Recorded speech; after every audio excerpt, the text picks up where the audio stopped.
in motion. So everybody is here except for Councilmember Reed, and he did call in. Do I have a motion to excuse Councilmember Reed? Do you have to do something to me? Oh, okay. I move that we excuse Councilmember Reed for this evening. Do I have a second? I'll second it. I'll second by Councilmember Stewart. All in favor? Aye. Aye. Passes. All right. First item on the agenda, community services budget.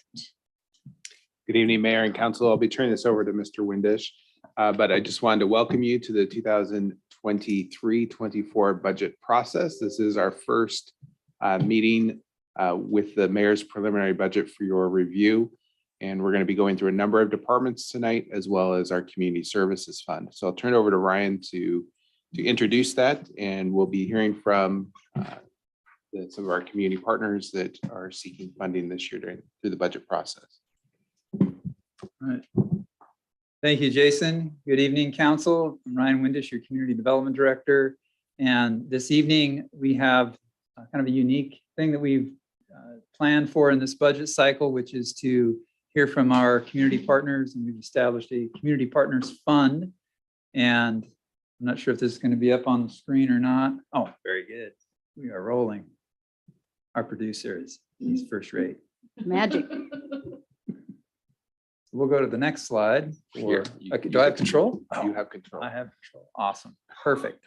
Thank you. By the end of the night, it's going to be seamless. we're going to get this. figured out. So just a quick process reminder. We opened up for applications for community partners to apply for funding earlier this summer, with the deadline of August 8th. And then tonight's the council presentation. And then you will go into more depth into other aspects of the budget. And there'll be a public review of the budget, and then ultimately a public hearing, and the council will be able to pass the budget. So we're right now at the council presentation stage. And traditionally, we have the council, the city has funded the Sumner Main Street Association and the Sumner Bonnie Lake Family Center as community partners. And the Sumner Bonnie Lake Family Center has been funded at $35,000 per year, and Sumner Main Street Association at $25,000 per year. And these are organizations that obviously there's a huge contribution to the community, and that's why they have been funded historically by the city. This year, as we've talked about, we're doing something different.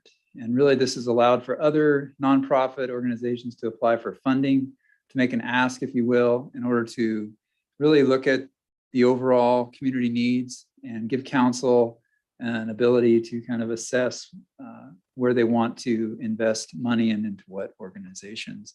And I'm pretty sure there's at least one organization in the list that you have never heard of. So I'm excited to hear from them. And it gives these organizations a chance to request funding, highlight what they do in the community, and gives the council an opportunity to set some priorities in terms of funding.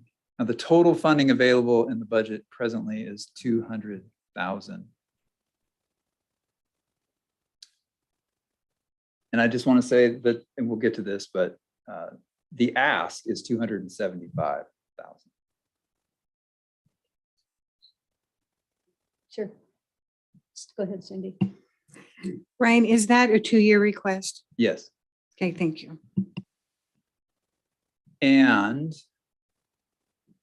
we're going to go through each one of the partners. They each have 5 minutes to present, and then opportunity for council to ask questions. And then we'll have Jason wrap it up at the end. So our first presenter is the Mikasa Housing LLC, and Steve Miller is the presenter. Mikasa owns and manages 18 affordable housing units in Sumner, and their funding request is $20,000. And if you'd like to go to the podium, and you'll have 5 minutes, and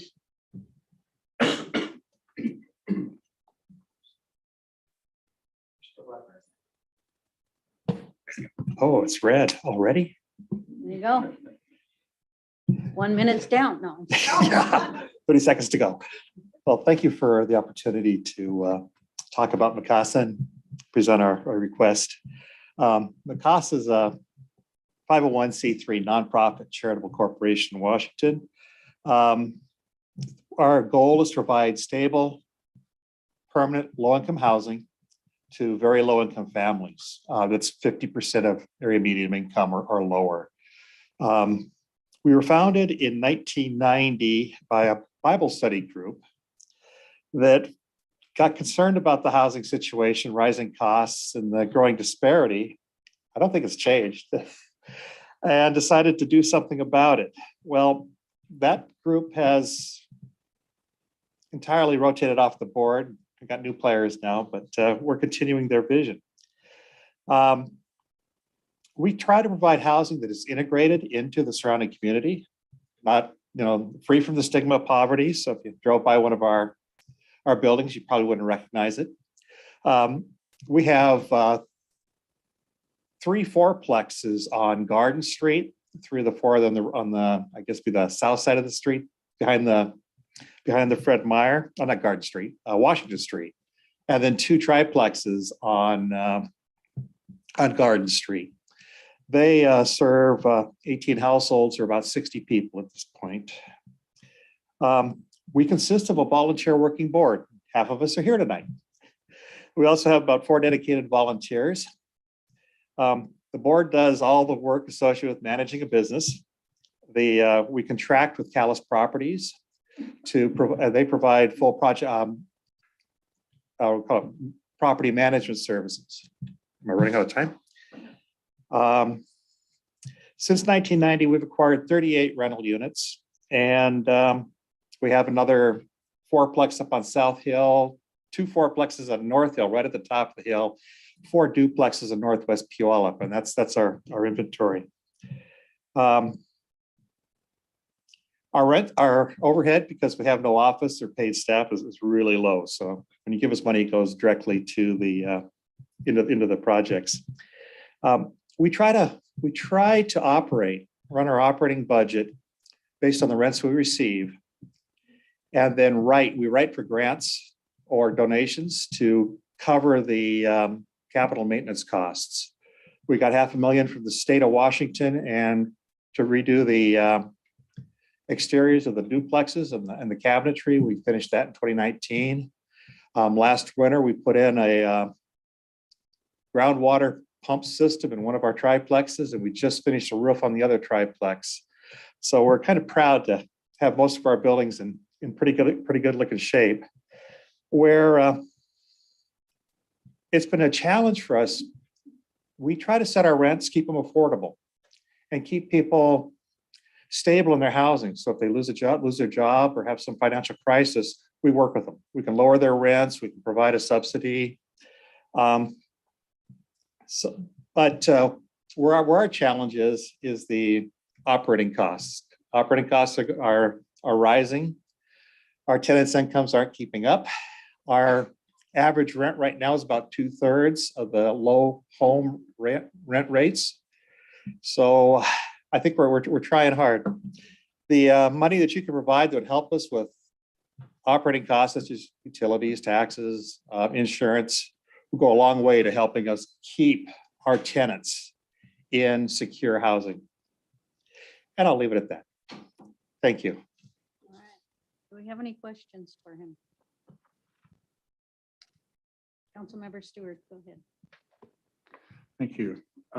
Thank you for your presentation, and thank you for the work that you're doing in the community. I had a couple of questions in reading your application. It shows that you do not have a business license to conduct business within the city. I don't know the ins and outs of that, but is there a reason you don't have a business license? We're just a property owner. We're not a business. Okay, that makes sense. I asked the state of Washington Department of Revenue if we had a business license a couple of years ago. So Sure, okay. And I like the concept, but a couple of questions. Do you, in past years, when you've received funding from governmental entities, do you report a list of your expenses, like a profit loss state? I know you're nonprofit, but a statement of your expenses. We do a 990 every year, IRS 990. We provide the state and the county with budget information. Okay. We and try to would you be avoid an able to- audit. Would you be willing to do that if we were to allot some funding to you? Oh, Would you yes. be willing to express how you spent those funds? Yes, we could. And then just curious about the process that you go through. I'm sure that you do an evaluation of the families.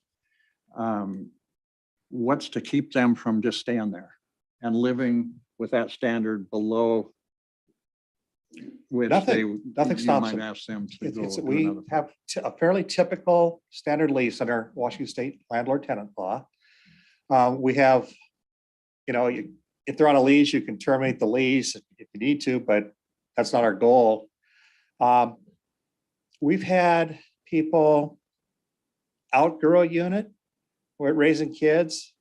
We've moved them into a larger unit. They raised their kids, put their kids through college, then they moved out when their kids bought them a house. We consider that a success story. They were about 25 years, I think, in a Casa units. There's, what we say, permanent, and we've got aging people that are on fixed income and they'll probably die in our units. It's, Okay, thank you. Any other questions?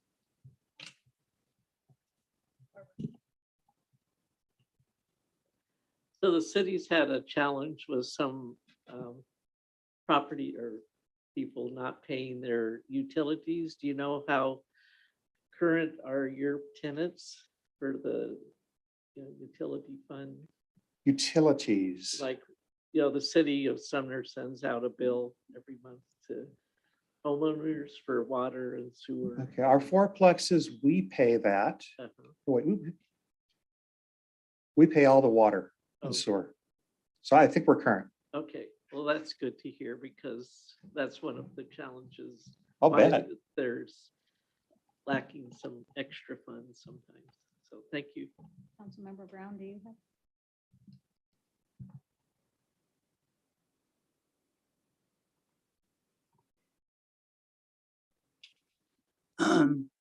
How is rent calculated? I'm sorry, sir. How is this going? How is rent calculated? How was rent paid or? How's it calculated? We, upon move in and then every year, we evaluate tenants, the household's income. And we try to set the rent at 30% of their income, which is what HUD deems as affordable. Most cases where, okay, so we have floors. We call it a floor. We calculated these about 10 years ago and they're probably obsolete. $490 for a 1-bedroom ranging, I think, to $625 for a 3-bedroom duplex, below which we don't think we can go. If everybody's at the floor, we'd go bankrupt. But between that and then the maximum, the HUD limit, there's a range. And if they're within that range, we set their rent at 30% of their gross income. And do you own these properties? We own the properties. Yes, sir. All right, thank you. Us, the bank and the state, the county. Anybody else? Councilmember Newman. Yeah, I think it's on. How do you come by acquiring the properties? I have two questions. How do you come by acquiring the properties? And also, how do your clients find you? Okay. Acquiring properties, which we haven't done in a few years. I'd like to get back into it. We need to find a willing seller who's willing to work with us, because once we have a property and we have an agreement, we'll write for grants. Most of the time, we've got money from, the last one, we got money from the county and we got money from the state to both buy the property and do some repair work on it to make it fully habitable. The process could take anywhere from 1 to 2 years. So we got to find a seller who's willing to work with us. We can pay a reasonable price, but it takes time. What was the second question? It was, how do clients or your tenants, or whatever, find you, or that process for selecting who qualifies for your housing? Okay. We accept referrals from, and we get a lot of referrals from other agencies, shelters like Helping Hand House, school districts. We're out there in the referral book of the county. We have, Callis Properties maintains a waiting list and it's refreshed every month. So call on the first of the month and get your name back on the waiting list. And all we need at that point is family size, basically. So if we have a bedroom that, or a unit that, an applicant may qualify for, maybe say candidate at this point, we'll invite them to apply. And we process them, the ones that qualify based on family size in the order served. We, fair housing is pretty, pretty restrictive of what we can do. So it's, first come, first serve, first qualify, and then if they qualify, they get the unit. Okay, thank you for the work you're doing. Thank you. Yes. Councilmember Cole. I am just curious. I know this isn't a requirement, but do you have units that are ADA accessible? I don't think so. Okay. I was in like the 5-foot turning radius in the bathrooms. And we may have one or two, but I don't want to say yes and be wrong. Okay, I was just curious. But this is an organization that I had never heard of, and I just think it's beautiful work that you guys are doing. So thank you. We're the best kept secret in Pierce County. Thank you. Any Thank you. others? All right, thank you. Mayor, before we move on to the next presenter, Andrea, would you mind putting the mics back into the standard mode? We're getting feedback out here, so we're gonna put the mics into the normal mode where you queue. So your mics will turn green and then the mayor will call on you and then it'll turn red. All right, thank you. So our next community partner is Vadas. Vadas is a organization in town that assists individuals with disabilities by integrating them into our community through employment opportunities. Vadas has been operating since 1974, and the last time we provided support for services was in 2007. Their funding request is $40,000, and Chris Christian is going to present.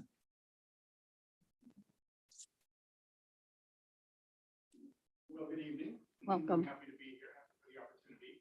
I'd like to take just a couple of minutes to educate some of you that may not know anything about Vadas. As Ryan indicated, we started here in 1974 and we're headquartered in Sumner, and we continue to be headquartered in Sumner 48 years later.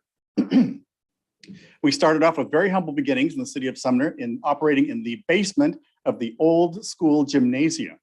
And so without being too cliche, we have come a long way, baby, from those days. We currently are the largest employment and community inclusion provider in the state of Washington, here headquartered out of Sumner. We serve over 1,000 individuals with significant disabilities per month, and we operate in a 6-county radius of our headquarters here. So we're very proud of the work that we do, and very simply, we do all kinds of things, primarily employment, getting people with significant disabilities a job, and then helping them to retain that job so they become contributing members of the workforce and of the tax base. Historically, our philosophy is that we don't ask for money, we don't pursue grants, we don't tap sources of funding unless we absolutely need it, because the need is great for everybody out there, and we're very clear about that. So over the years, we have done a very limited amount of fundraising and or grant writing. However, with the advent of COVID, like with so many other businesses and service operators, we've been pretty deeply impacted. So this request is for the 2-year cycle of operating funds. And I can only imagine that when you hear the terms operating funds, it's less than exciting to hear that, but it is the heart and soul of what we do every day in terms of supporting people. We do employment, we do community inclusion activities. For the last 10 years, we have been providing homeless services to youth experiencing homelessness throughout Pierce County, including every city therein, including Sumner. And we also, about 15 years ago, started a housing program as well, in which we provide affordable, very similar to the last gentleman's program, affordable rent structures in decent homes that we would all live in that don't look ratty and horrible and have no identification by driving by them and going that place with those people living there. Our folks are very significantly disabled. All of the people that we rent to are supported residentially by residential staff 24 hours a day. And we currently have 28 homes that we operate and rent exclusively to people with intellectual disabilities at very, very affordable rent structures. Our impact, I recognize that this proposal is very Sumner-centric. And so we gave a lot of thought about that before we responded. I think we impact the city of Sumner in a few ways that I think are very maybe significant. One, we help people that live in Sumner with disabilities get employment. That's the number one thing we do. We also work with a lot of individuals that work in Sumner, but perhaps don't reside in Sumner. We have a lot of placements within the Sumner Bonnie Lake Valley area. And that is significant for us as well, to know that we have people that we serve that live here and people that also work here. We're also a pretty large employer. We're proud of that. We started off with 1 staff member in 1974, and we now employ over 100 professionals operating out of our headquarters. So we like to feel that we contribute to the economy of Sumner as well. We have historically partnered with the city in terms of our building, and I think my time is up. Close? All right. Well, okay. So I'd like to entertain any questions that anybody might have to shed some more light on it. Questions? No? No? Oh, Mr. Stewart. Oh, I'm on. Thank you for that presentation and for the work you do. I'm not familiar with your company, but I live about a quarter mile from you and I go by your place all the time. So you said that you have 100 employees in Sumner. Can you describe if with the people that are disadvantaged, do they report there and then go to another job offsite, or they go directly from home to their employment? How does that work? In years gone by, that was the model within the disability community. We operated a shelter workshop out of our current location for 30 years, and we closed that in 2004. Then we ran mobile crews where we employed people with disabilities and contracted with everyone and their mother for different kinds of work. We also ended that. The crux of what we do is help people that live in homes, live with their families, live in the community, work in the community. So there's no coming to us, we go to them. Our work is all community-based. We help them, we job develop with employers, we help them interview, we help them get the job, and then we provide on-site job coaching until such time that the employer is comfortable with supporting them on the long haul. And we have every kind of employer you can imagine. Oh, yeah, I'm sure. Thank you very much. Thank you. Councilmember Cole. I wonder if you have any stats about the number of individuals that you have found employment for. Well, if I took the 1,000 people and excluded the people that we support in homelessness and housing, that still leaves about, I would say, 800 of the people. Employment is our roots. Employment is the major thing that we continue to do. And so that's about how many people we support in 6 counties, probably about 300 of which, maybe 280 are in Pierce County. And about how many do you get, how many new individuals seeking employment do you get each year? As many as we can take. There's no loss of people wanting our services. There's all kinds of people. There are thousands of people on the state waiting list to get residential services and medical services and respite services, and they all want employment services as well. We recently cut a contract with Rainier School in that, ironically, they now want us to get their residents jobs while they live there. And we have gotten them jobs in the Bonnie Lake area because that's the nearest job source to them. Okay, thank you. And thanks for doing this great work. Oh, That's thank you. fantastic. Thank you. Thank you. Good. All right. Thank you very much. Oh. Oh. Nope. Now they are. There you go, Charlotte. Thank you. What are your other sources of funding? We have a variety of county contracts, county human services contracts, and a couple of contracts with the State Department of Vocational Rehabilitation. We have a county contract for homelessness services. And in housing, we don't have any contracts. All of our 28 homes are fully paid for. and we hold no mortgages on them. And that is through fierce and diligent financial prowess that we've worked really, really hard to be able to do that, and seeking money where it's at, similar to what Steve was saying. But we're in a good financial state. But again, COVID has really kicked us in the shins. All right, thank you. All right. Councilmember Vitello. Oh. Just, I don't know. Maybe you should go back. All right. Yes. Yeah. What counties do you serve? Because 6 counties sounds like quite an area. Pierce, of course. Pierce is our homeland and our biggest.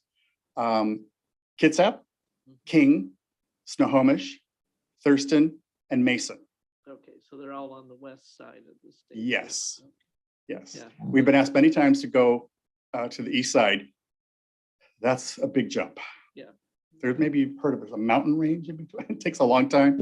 Yeah, Okay, well, good. Thank you for the work you're doing. sure. Thank you. Thank you. I think you're good now. Okay. All right, our next community partner is Mother to Many. Mother to Many helps families that have been struggling with meals, coats, and food items. And they're best known, I think, for providing lunch to youth at our skate park. And the funding request is for $15,000, and Joanne Whitler will be presenting. Hello, thanks for having me here. Mother to Many was started in 2013. At that time, we thought we were going to go in a different direction. And it's kind of funny how things change. And by 2014, December, we started at the skate park here in Sumner. We started with 15 kids. We started with hot chocolate, granola bars, and hats and gloves. And from there, within 6 months, we got a bread outreach where we were able to start making sandwiches, and then we started doing hot dogs. So within a short time, our numbers started to grow. So within the first time that we were there with 15 kids, it went to 45, and then it went up and up and up. Of course, COVID hit, kind of changed things. But the one thing that's really cool is the kids are all coming back. Last September, we had 45 kids that came to the skate park on the first day of school. This year, the first day of school, I had 171 kids. So a big difference. So last year, for the last 6 months of school, I did an average of 199 kids that came to the skate park here at Sumner each time we came out, which we go to Sumner Skate Park Monday and Wednesdays. Sumner is our biggest and main park. We feed on average, as you can tell, it's about almost 400 kids a week, and that was last year. We're expecting the numbers to be higher this year. And what we do is we set up 6 tables. So as the kids come up, we have where they can get water, juice, Gatorade. Then we have socks, t-shirts. If you know of Bombas, that's what we got, a big, huge donation of socks from Bombas, which are amazing socks. Then we have coats. And then there's chips, granola bars, Hostess. We do have fruit, so we do have something good. And then we have sandwiches. We just got partnered with Chick-fil-A, so we have some frozen fillets that we give them, and then cup of noodles on Mondays and hot dogs on Wednesdays. So they all line up, they get a sack, and they can go through and get something to eat. So pretty much our main thing is just to let the youth know that they're not forgotten, that they matter, that somebody cares about them. And the cool part is when you hear back from those kids that you've helped, and all of a sudden there'll be a message that says, thank you. You guys cared about how our day was. You gave us a smile. You asked how we were doing. And so that's what makes it probably one of the most rewarding thing, is to be able to know that we're making a difference, letting them know that there are people that care about them. We want to know about their day. So we have other skate parks, but we have summer skate parks where Sumner is now a school year park. So we're here during the school where they're rain or shine because we have canopies.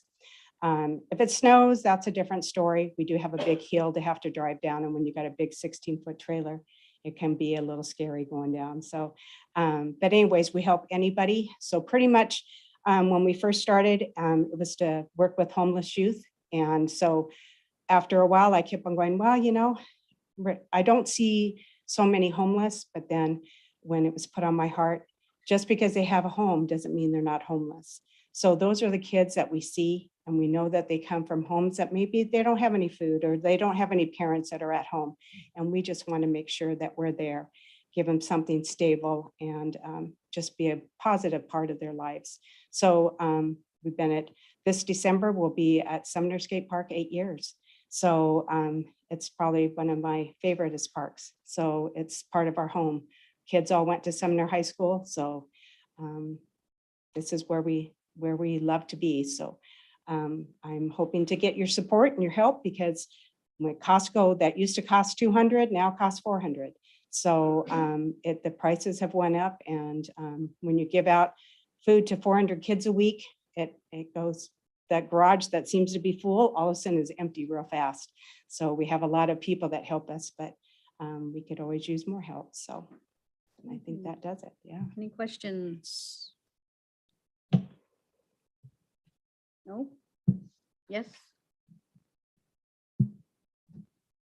So where do you get some of your donations from? So Sumner Food Bank helps us, Puyallup Food Bank helps us, and then we get private donations. I know Mr. Brown has brought things over to us, and I appreciate that. And we've had just community helps us, and just different organizations like MOPS groups and stuff like that will have things to be able to help us too. So, Okay, yeah. well, it sounds, I mean, I've known about it for years. so- Yeah, I know. I met you right at before we started the skate park. Yeah. So I'm glad you're Yeah. still doing that. Yeah, we love it. Like I tell Chief Brad, we'll be here until you guys kick us out. So- Okay, thank you. Uh-huh. Any others? Go ahead. Also, thank you for your report. I'm curious, we get reports from time to time. We had one just recently from the Sumner Food Bank. And it seems like the schools have a program for lunches. Are the people, the clients, the kids, as you call it, do they go to school?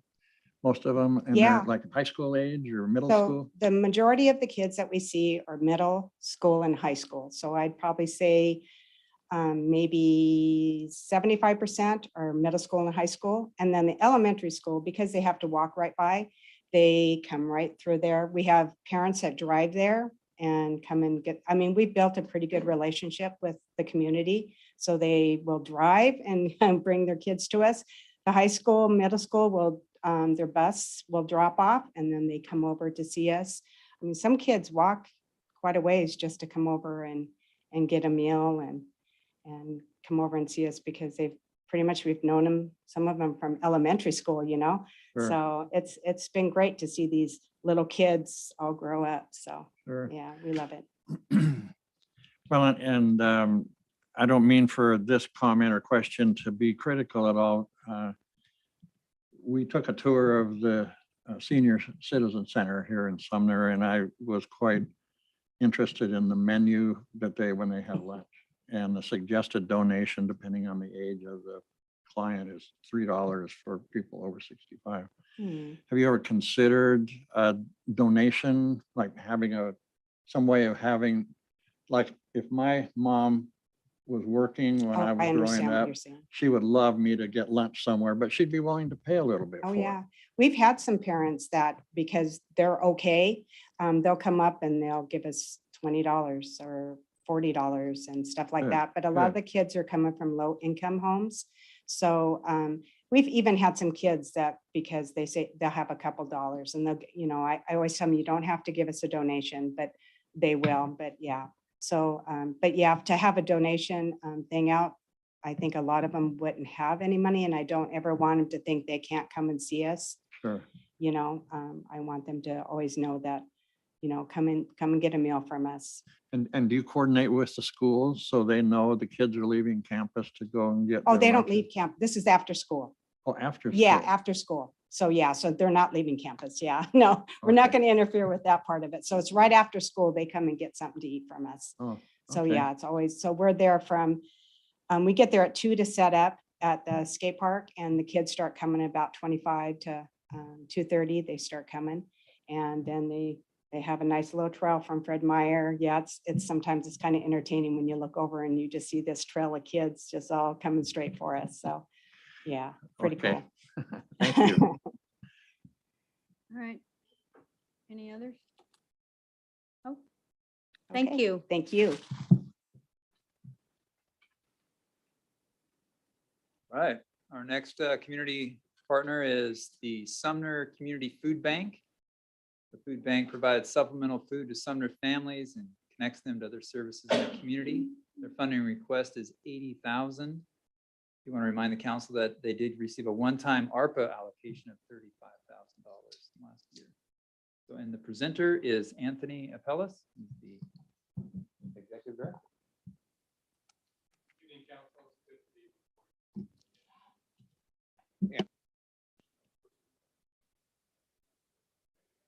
Good. I remember, I know everybody's aware of the Sumner Food Bank in our history. We've been a part of the community since 1985, so about 37 years of service. I came before you back in April or May earlier this year, and it just kind of gave you a state of the union of the food bank and our operations. You know, back then the story was about changing our operating model. We saw volumes of those in need grow. Pandemic was a driver. Some different factors are now starting to come in play since we last met and had a discussion. The growth continues to grow. Every month we seem to break a new record. Back in April and May, we were serving, I think, right around 5,000 people a month. In July of this year, we hit 8,000. So it's just, the volume is just keeps climbing. We're seeing a little bit of a plateau the last couple of months, which is a needed relief for us, for the staff. Fortunately, we don't have a food issue. You know, we get plenty of food. We get very good support from the community, the faith community. Our operations, our operating budget is funded mostly by donations and grants. And we've been very successful. The ARPA funds on the last cycle went to purchase or hire a communications manager, and that person's number one priority is grant writing. And also she plays a critical role in regards to interface with the community, and she manages our social media as well. But she has been instrumental in regards to reaching out and applying for grants. I would say last year we applied for maybe a handful of grants. This year she has applied for 42. So she's being fairly aggressive, but you know, we have some big needs that are in front of us as well. And it really comes down to right-sized operations. Even though we don't have a food issue, we have good volume of food. We have a growing need in the community that we're serving. The problem is capacity. So the amount of food that comes in from the last 12 months has increased. The volume of food coming in has increased 300%. The amount of food, volume of food going out to clients and other food banks is 319%. The amount of clients that we serve has increased 600%. This is over the last 12 months. So, and we have not increased our capacity at all. Our paid staff is myself. We have an operations manager, a warehouse manager. We have an administrative manager, and then we have our communications manager. But we have not grown in size in regards to our capacity of the staff that continues to serve day in and day out at the food bank. They are exhausted. We have a volunteer base of anywhere between 75 and 100 volunteers that are registered. On a normal daily basis, we have 10 volunteers on site. So the monies that we are requesting here would go towards the hiring of an assistant manager to help with the load. It's just too much for the size of staff that we have now. So be open to any questions that you may have. Any questions for Mr. Apellis? Charlotte. Thank you for your presentation, I would have sworn it was only about 2 months ago, but I guess it was longer than that. Yeah. And thank you for the work you're doing. I have a question about, do you foresee this being an ongoing request? Yeah, that's a great question. And it's a conversation we have almost every single week. You know, even though the past 20 months in July and August, we see a little bit of a plateau. Is that just a pause? Here's the concern. It's not just, so the monies that we're asking for, it's not just for a hire, it's also to help us with operating costs. Inflation has impacted the food bank just as it has all the families in our community. So it's not just the purchase, because we have an operating, we have monies in our operating budgets to purchase food, and that money is used to fill the gaps of where the donations don't fill the need. But fuel has been in substantial increase for us as well. So we have 2 large box trucks and 2 vans that we do multiple pickups and deliveries each day. So the cost of just being able to provide the daily support has increased. So we're doing okay financially, but in regards to, you know, the big need is really trying to grow the capacity with our operating staff and to spread the load. Now, you know, if you listen to some of the experts out there in the business community, the financial community, you know, they're saying 2023 is going to be a rough patch. My personal opinion, it's going to grow.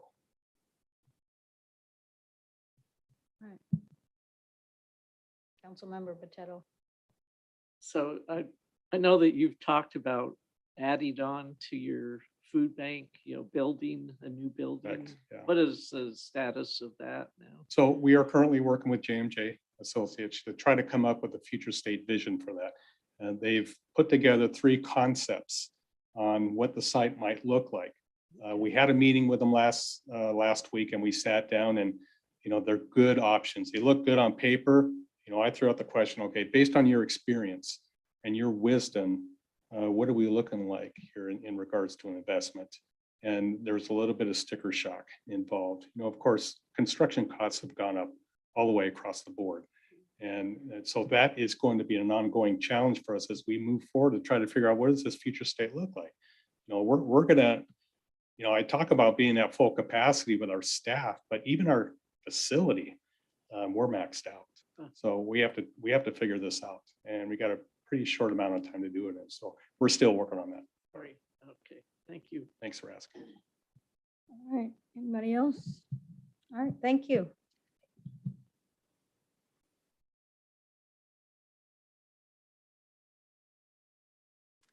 Next up is the Sumner Bonnie Lake Family Resource Center. Their mission is to build safe, stable, and nurturing relationships, as well as environments for children and youth. Their funding request is $70,000. Provided under an interlocal agreement. Deviating would require renegotiation or termination of the existing agreement. So we're under a current interlocal agreement with the Sumner Bonnie Lake School District regarding funding. And presenter is Marilee Hill Anderson. Thank you. And do I press a button here? Okay. Madam Mayor, council members, thank you for allowing us to come this evening. I'd also like to introduce to you our wonderful coordinator, Ida Cortez, who's in the audience with us this evening. We are no strangers to you. You have been a supporter, a faithful supporter of the Sumner Bonnie Lake Family Center, and notice that we're now the Family Resource Center for many, many years. And I just wanted to put some of our cliff notes of our typed presentation of our grant that we gave you in front of you tonight, so I could emphasize some of our points. If we could turn the page, I just want to directly answer some of the questions that you asked us to respond to in the proposal. The first question is, why is the Sumner Bonnie Lake Family Center a good investment for the people of Sumner? And I wanted to be very simple in my reply. This partnership between the city of Sumner, the city of Bonnie Lake, the Sumner Bonnie Lake School District, and the health department is really unmatched in Pierce County.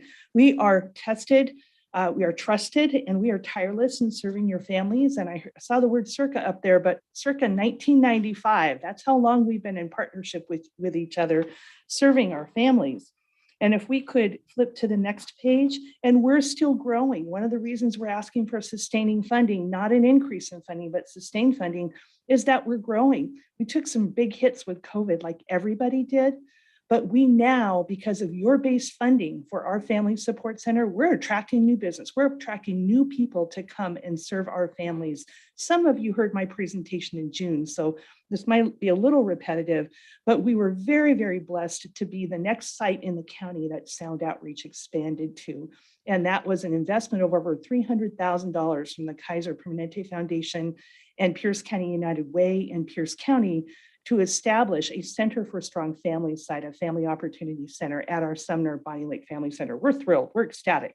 And we're trying to get the word out for people to come and see us for employment coaching and financial coaching, and then also to work with Ida because she can help get those income supports for people as they get their legs back under them and pursue the next step in their careers and financial growth.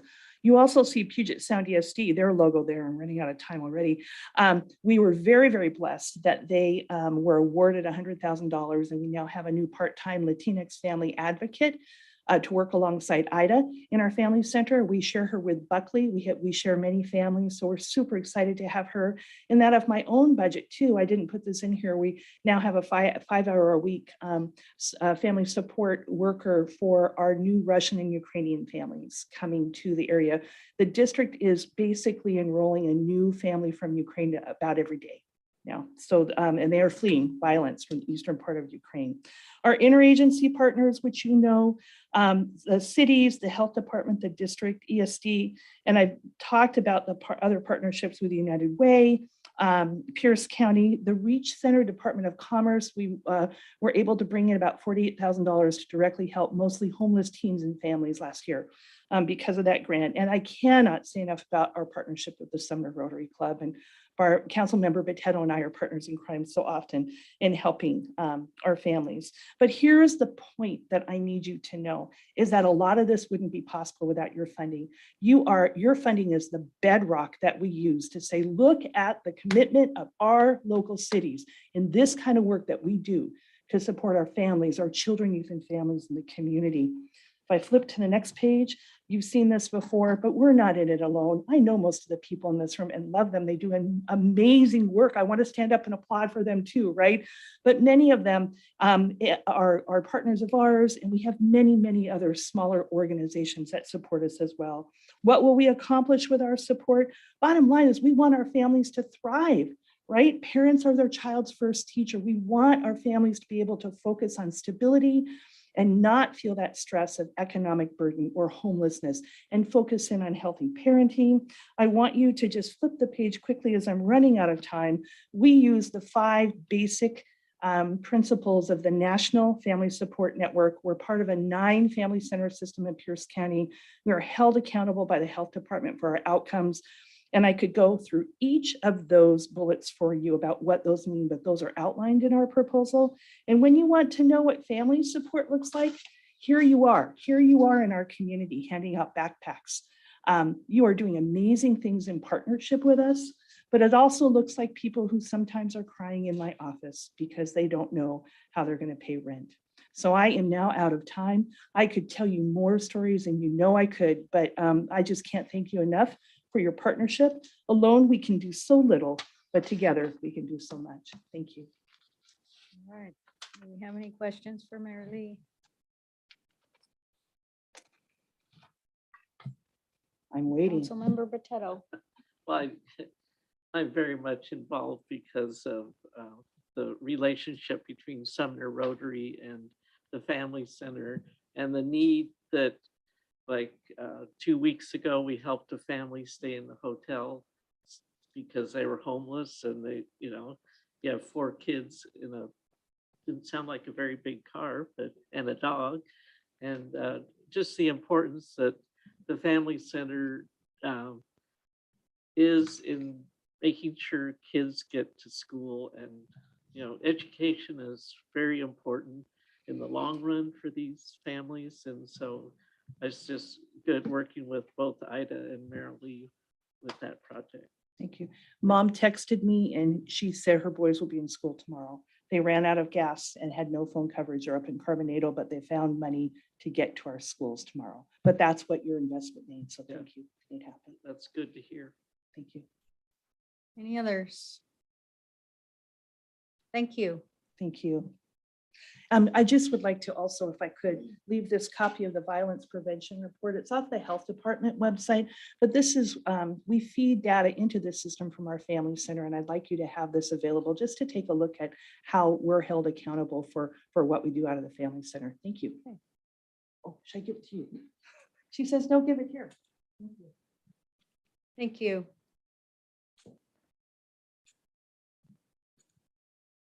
All right, our last presenter for tonight is the Sumner Main Street Association. Sumner Main Street Association works to stimulate economic growth and revitalization, enhance beautification, nurture historic preservation, and ensure the vitality of our downtown Sumner. And the funding request is $50,000. Historically, we provided under services with a memorandum of understanding, and the current agreement expires December 31st. And presenting is Ashley Krebs. Thank you, Council. As many of you know, Sumner Main Street is now a Main Street accredited organization. We follow the 4-pillar approach in the Main Street program to stimulate the economy downtown and to celebrate the historic district. The 4 pillars include an outreach committee. That committee has brought in or celebrated, the welcoming of 7 new businesses in the downtown district within the last year.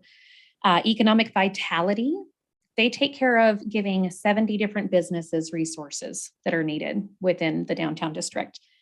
The design folks, they went ahead and did a grant of $10,000. It was a $5,000 matching grant for beautification of the stores down on Main Street within the last year. And the promotions committee that brings the events to downtown Sumner, we are looking at an average of 11,000 visitors from out of the Sumner area to these events that we do. So we're averaging about 7 events a year, and we have about 12 total that we work with, but 7 of them are hosted by us ourselves. We've had a lot of changes in the last year. So within the last year, we have refreshed our board of directors. We have people from the downtown district in restaurants. We have business owners, and we have a couple different community members as well that are just residents of Sumner that have joined us because they see the work we're doing and want to be a part of that. Right now, we're in the process of hiring a new executive director. That person has a lot of strategic planning experience. So that's one of the things we're most excited about, is bringing someone in that is experienced in the work that we're going to be asking them to do. One of our main focuses this year is strengthening our partnerships with the city, with Public Works, and with other community members that have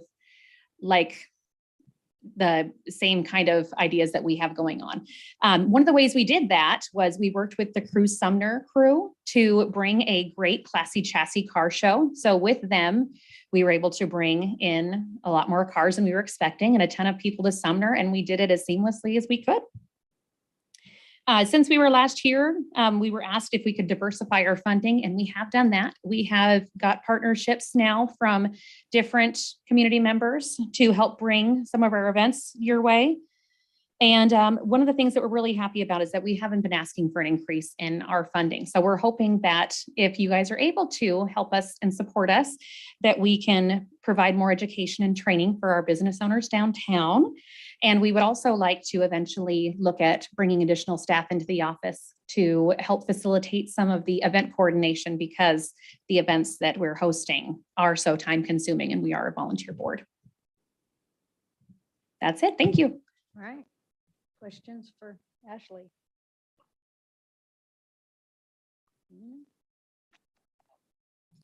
Okay, go ahead. Go ahead, Barbara.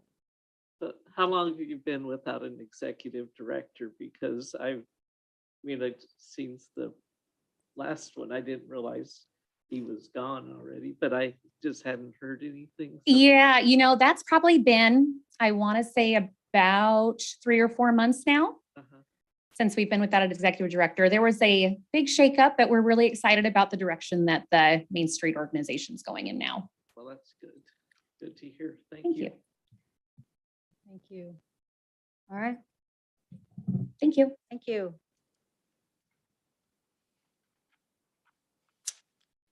Okay, So to wrap up this item for tonight, wanted to just remind council of the different dollar amount asks. As Ryan mentioned, we have $275,000 worth of asks, all worthwhile programs.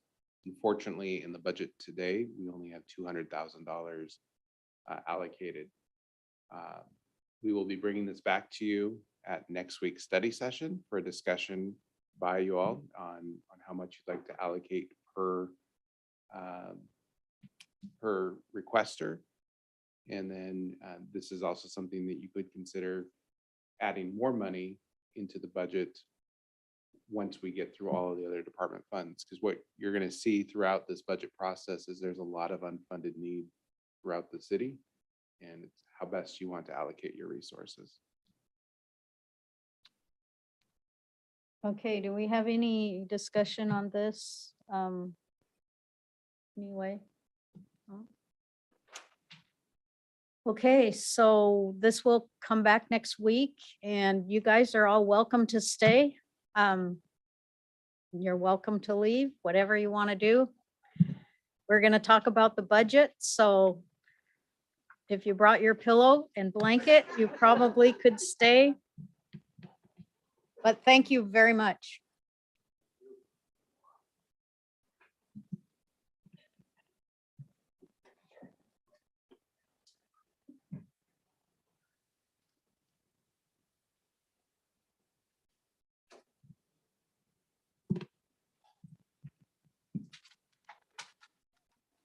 Clear out a little.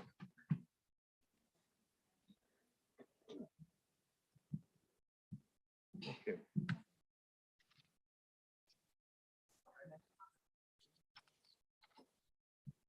Thank you. Save these for Patrick. Okay.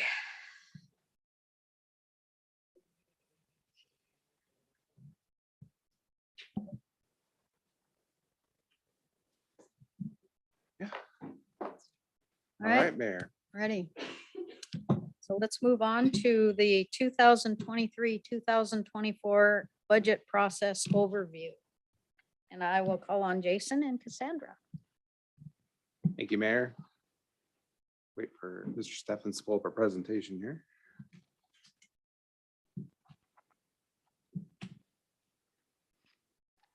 Okay, we're going to start off tonight by going through just an overview of the budget process, what steps we've taken to date, and then we'll talk about the financial forecast, as well as our general fund revenues, and then end with a discussion on the council strategic reserve, and then we'll go into the next steps from there. So first off, this is a budget probably different than many of you have been through before. And a lot of that is because we're changing from a staff perspective of how we present it to you. Some of you have been on council for multiple budget cycles, and we've done it differently pretty much every single time. The last couple years, it's been heavily focused on the finance committee doing a lot of the deep dive review. If you go back 10 years, it was a lot of study sessions where we went through each single department in great detail. So what we're hoping to do this time is kind of find that sweet spot right in the middle. So we're going to go over how things changed and what you can expect. So first off, the other thing that's unique about this budget is there's a lot of things that are outside our control. We all know that hyperinflation is running rampant. The June CPI number for the Seattle, Tacoma, Bellevue metro region was 10.1%, which is higher than the national average for inflation. We are going to get the August numbers tomorrow morning, so it'll be interesting to see where those are at, but I don't think that they have changed much since July. Hand in hand with the hyperinflation, construction costs. You all have seen this as we bring contracts forward to you for construction. Construction contracts are 20 to 30% higher than what we anticipated for almost everything across the board. And then labor market. We've had several conversations with council about the extremely difficult labor market and competitiveness of that. It's whether we're trying to recruit new employees or retain those that we have. And then you also talk about supply chain delays. I think we all have been to stores. You see that, those shelves are looking a lot thinner than what they were. Well, that affects the city too, because when we need a part for a car, or let's say we even need a vehicle, a lot of times we're finding that the lead time on a vehicle is 10 to 12 months. Sometimes we ordered a bucket truck this year that is 18 months out. These takes a long time, but we're committing funds for those things now. So that's gonna be a common theme as we go through these budgets. You're gonna see that, some of these things we're having to accelerate into this year just so we can get them during the next biennium. A generator, for example, over 72 weeks for a generator delivery. And then lastly, property tax limitations, with the state law being that we can only increase our collections by 1% over the previous year. That obviously does not keep up with hyperinflation and the increasing construction costs. So a lot of things are outside of your control or staff's control. So the budget so far, earlier this year, we held the council retreat and you all updated your council priorities. The other thing to come out of that retreat was that there was no major service level changes that you wanted to see. It's not like the council came and said, I don't think we should be doing X anymore or Y anymore. It was, you guys are doing great, and we need to continue meeting our priorities. So as I mentioned, you adopted 5 new council strategic priorities with focus areas underneath each one of those. Not going to go through them today. You know what they are. After your retreat, the directors held a retreat to discuss some common themes that they were seeing amongst their departments, and also come up with a list of items that were challenges for them. And some of these are outside unfunded mandates, and others said these are just workload and capacity issues. And rather than, well, I'll go back here. And what they came up with were a number of things, but these are some of the bigger items on there. And the items in red are actually, legal requirements that we are not meeting as well as we should be. And that includes compliance with our safety program and the associated updates. That's our employee safety program. You may not be aware, but all of our employees are required to do certain amount of safety sensitive training, and Adrian and Jeff could speak a lot better to this than I could, but this includes things like our commercial driver's license testing, enclosed space or confined space, chlorine handling, other hazmat material training, everything that our staff needs to continue to maintain their certifications in case, to prevent workplace injuries, and then also to help us stay in compliance with audit requirements. Emergency management, that we signed an agreement with Puyallup to form EPIC, which has been a great help in increasing our emergency response and emergency management planning.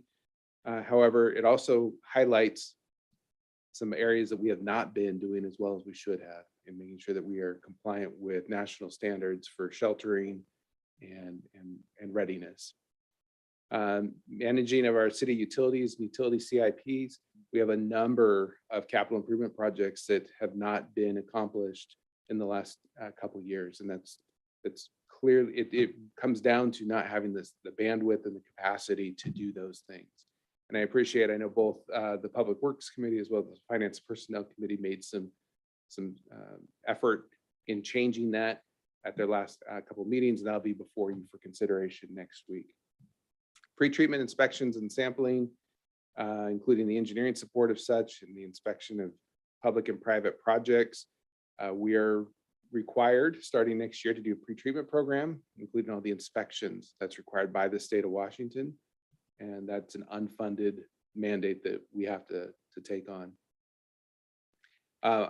Number of other things related to our utility maintenance and preventive maintenance and tracking. Not proper backup for our front counter and utility payments. We are working at that right now to remedy that. Commercial vehicle enforcement.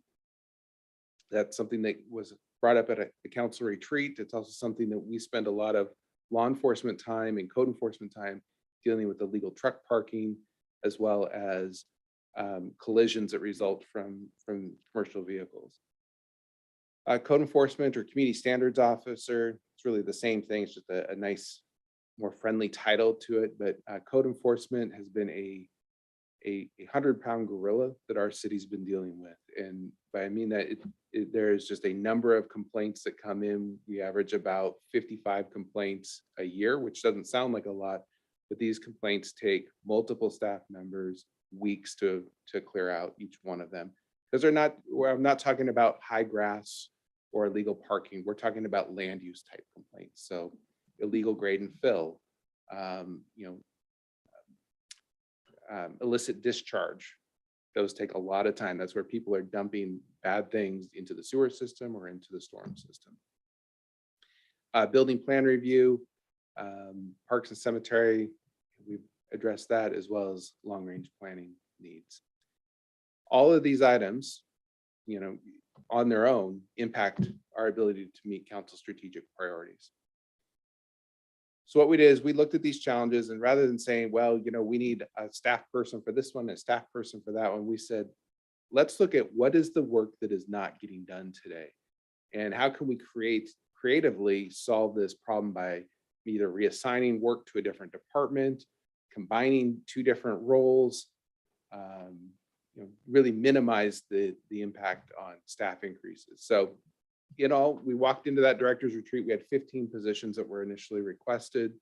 And we decided, well, it was my direction that we're not going to leave this retreat coming to council with 15 positions. We also didn't want to go through the preliminary budget and have HR cost all these out, finance put them in.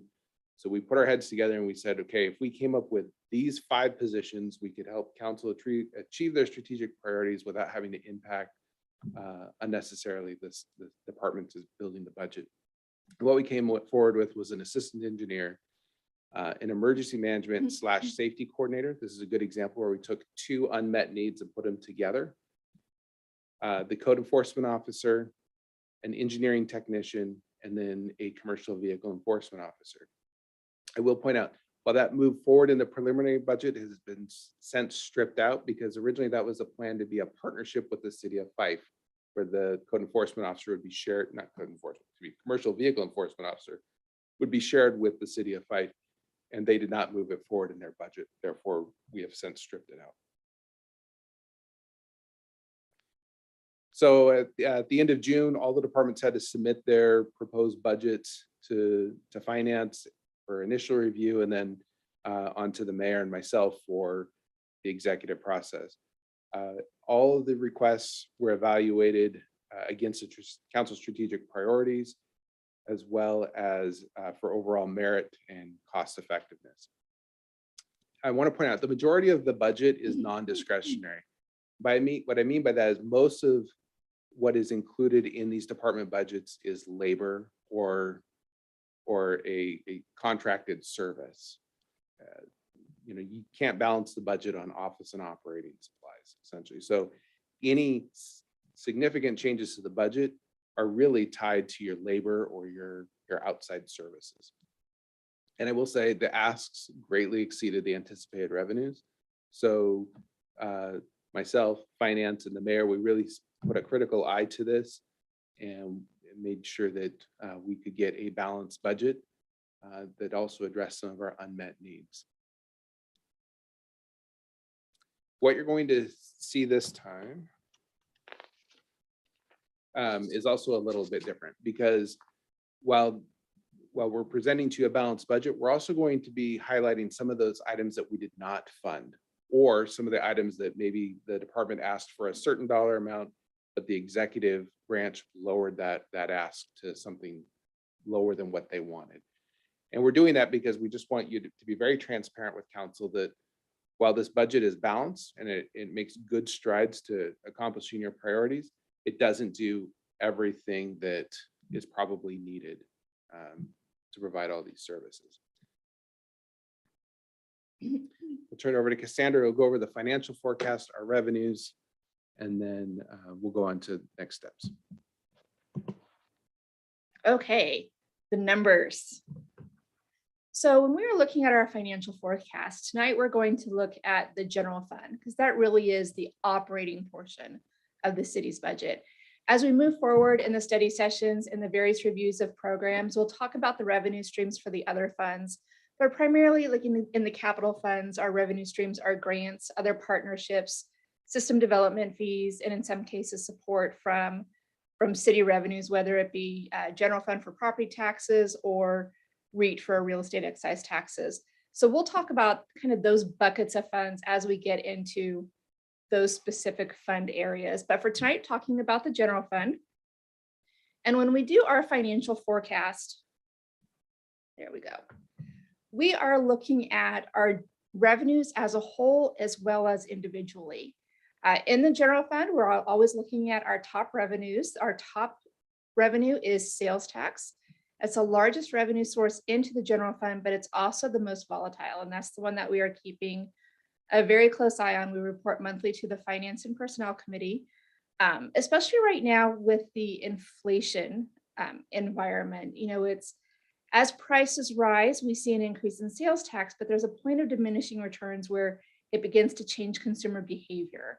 And as we see that consumer behavior change, we want to be sure that we're ready to pivot on our forecast to take into account any changes. What we want to do is make sure that we're being conservative but realistic in our forecast.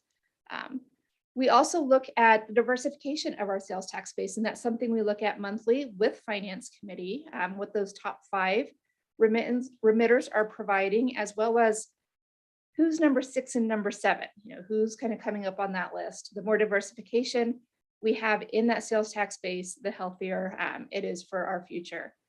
We also look at property tax. Property tax, as Mr. Wilson said, is limited by 1% increase. It does not keep up with inflation, but we also take a look at the assessed valuation. Our assessed valuation has grown healthy year over year, but we also look at the assessed valuation of our MIC versus our residential. Right now, it's roughly equal. Really what that results in is our residents and our special purpose districts benefit from that overall revenue stream. We have about half of the assessed valuation in the industrial and manufacturing that's supporting overall city services. And that's a benefit overall.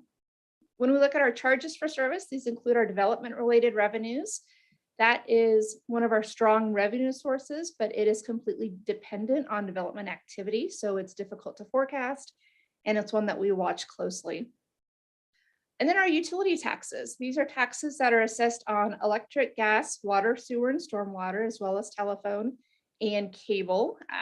It's generally limited by statute, right around 6%. We could go a little bit higher on the utility taxes. Those are the water, sewer, and storm aren't statutorily limited, but we do keep them to be equitable with the other revenue sources.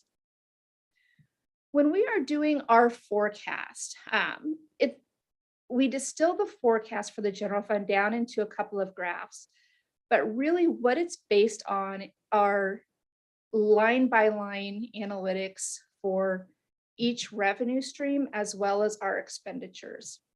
So we take a look at each revenue portion. We do a variety of analysis. We look at the trends, we look at what's happening regionally, what's happening federally, and we apply a growth factor to each of those individually. So the growth factor for sales tax may be different from the growth factor for building revenues and different from fines and forfeits. We really want to tailor that as well as we can, again, to be conservative and realistic in our forecast. And then we do the same thing for our expenditures. We have different growth factors for our labor than we do for professional services. And then we also review our expenditures when we're putting our model together to strip out anything that is a one-time revenue. And so we're able to get a good model going forward for a 6-year model. Here it is stripped down to the numbers. And what we're looking for when we do our model is where are those lines crossing? At what point do our operating revenues cease to cover our operating expenses? We try and do a structurally balanced budget. So current revenues are covering current expenses so that we're not dipping into our fund balance. When we look at this model here, if you look at the line in yellow, this is really showing us that our lines are crossing in 2027. So we do have a little bit of expenditures exceeding revenues in 2023. We know where that is. That's a one-time revenue. I'm sorry, a one-time expenditure. And then for the biennium, the 2023-24 biennium, we are balanced. 2025 and 26 is also balanced. Our revenues exceed our current expenses. And again, those lines cross beginning in the next biennium, that 27-28. If you look at the line above that, we have worked in here potential debt service for our public works operations facility. We know that's a need. We're still trying to figure out the funding, but that need is not going to go away. So we want to be sure that we're building in some capacity for the general fund portion of that debt service as we're looking forward in our model. And then for a little bit different way of looking at it, we have our general fund financial model graphically. And this gives us a really good graphical representation. The line that we're looking at is our revenues, and the columns are our building blocks of our expenses. We can see in 2020, our revenues exceeded our expenses. That was a one-time revenue. That was the sale of the Red Apple property. And we see that reflected in the graph. And then of course we see that in 2026, we're structurally balanced, and then those lines begin to cross in 2027. So this is kind of the base of what we start looking at as we were going through the department requests for the 2023-2024 biennium. Was looking at the capacity, and as Mr. Wilson said, making those hard decisions on what to recommend moving forward to the mayor for inclusion in her budget, and if there were any changes in those funding recommendations. I'm happy to answer any questions on the financial forecast for the general fund. Any questions? Councilmember Brown. Mr. Brown, you answered my comment. Kathy, you need to turn Red. your- Otherwise, I can't hear you at home.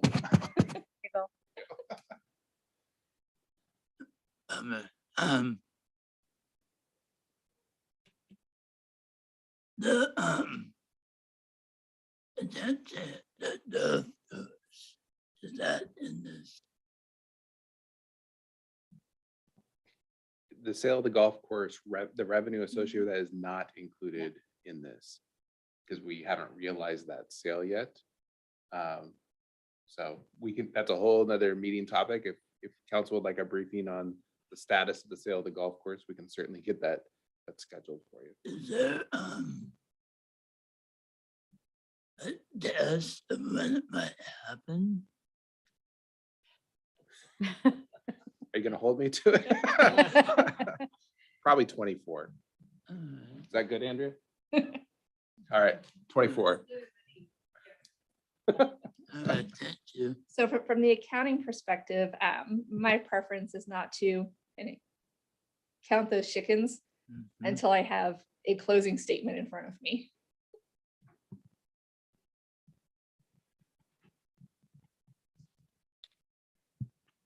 Councilmember Hochstetter. Yes, Cassandra, now, I know the lines cross in 2027, but you also have that the operations debt service goes up. Yep. So what's the difference? Why did it have to go up such a big jump? Sure.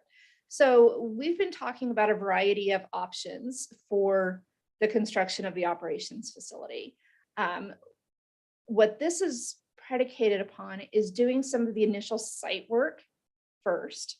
And so that would be the lower amount, the $350,000 annually.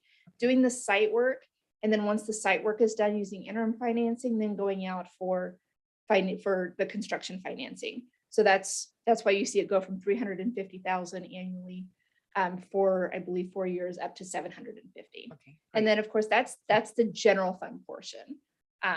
The total debt service for the operations facility will end up being split about 50-50 between the general fund and then water, sewer, storm, Oh, okay. And we're only looking at the general General fund fund portion. right now. Yes, ma'am.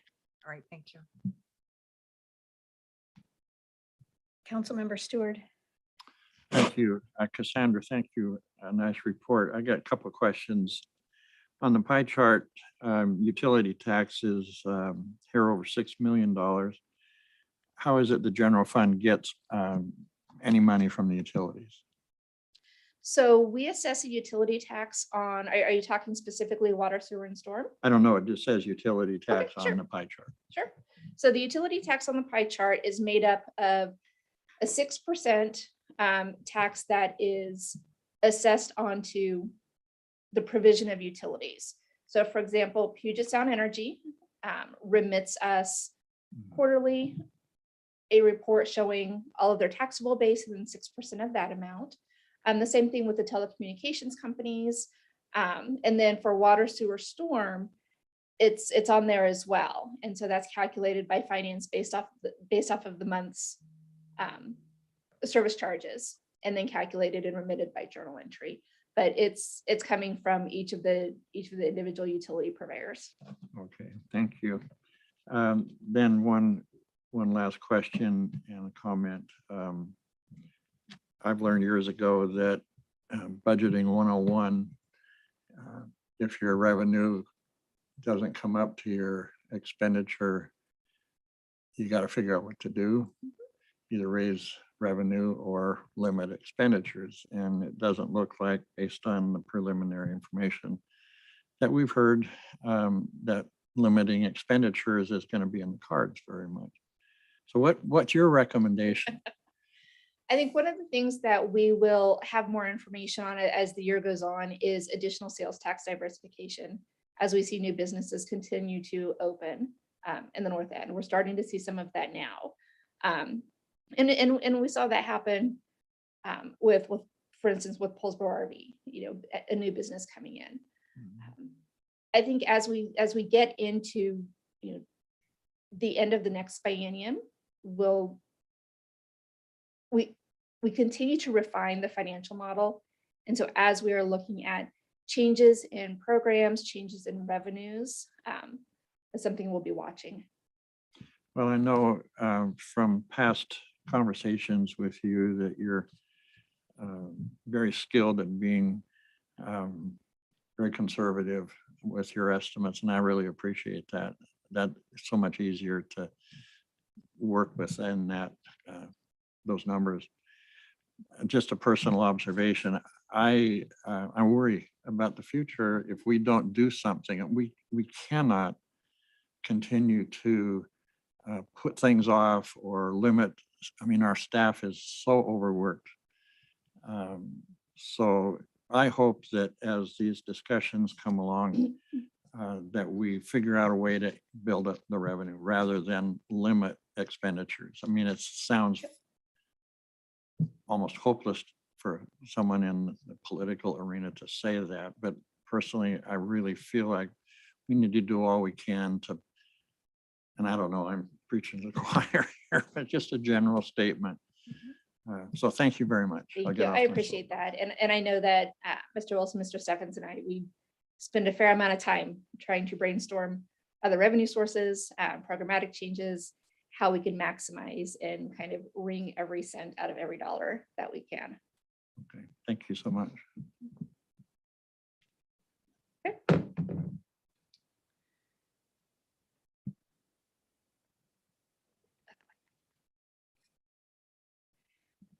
So the other thing that we're going to discuss tonight is the council strategic reserve. So something that the council approved in fall of 2017. This took effect tax year 2018. It is a portion of the property tax levy equal to, after that first year, $350,000 a year, that essentially is earmarked for council action to appropriate and allocate through either the budget or through the budget amendment process. So that began again to tax year 2018. In that year, it was $354,381. we simplified that in subsequent years to $350,000 annually. At the end of 2021 was 1.4 million was essentially in the bank. Council allocated $1 million of that, and it was actually originally allocated to the Main and Wood intersection project. That project subsequently received additional grant funding, and council agreed to reallocate that amount to the Town Center Blue North project. So including the 2022 allocation, at the end of this year, you'll have a balance of about $754,000 to allocate. That can be allocated through this budget process or reserved for future allocations. We'll also be coming to you in early October with a property tax levy discussion for tax year 2023. And this will be one of the questions that we'll be asking council for direction for the 2023 tax year. Is this a program that you wish to continue? Is levying that amount or another amount, again, for tax year 2023. So we just wanted to be sure that as we go into the budget process, as Mr. Wilson said, there's a fair amount of unmet needs, and wanted you to kind of be aware of what was in that toolkit.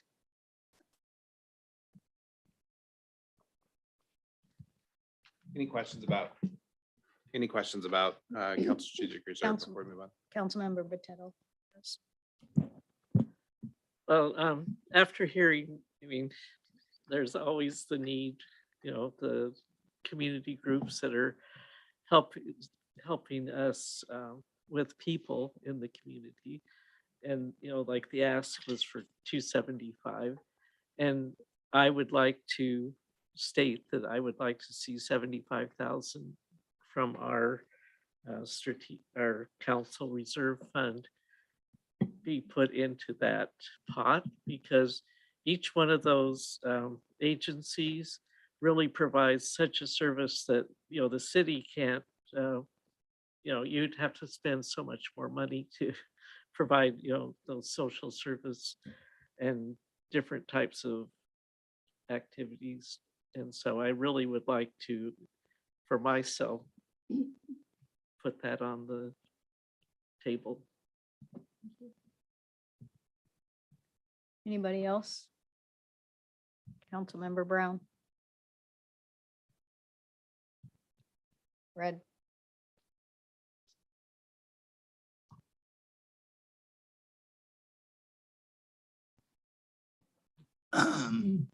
I would like to continue the reserve.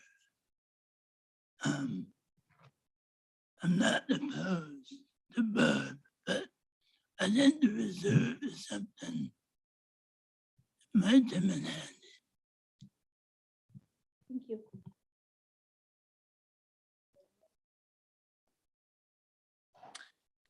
Thank you, Mayor.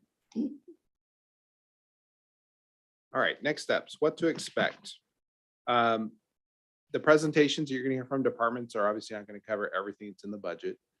They're also not going to cover all the financial policies and the first 3 chapters of the budget that Cassandra spends a lot of time on. That doesn't mean that you're not going to get a copy of it. We're going to provide that to you electronically.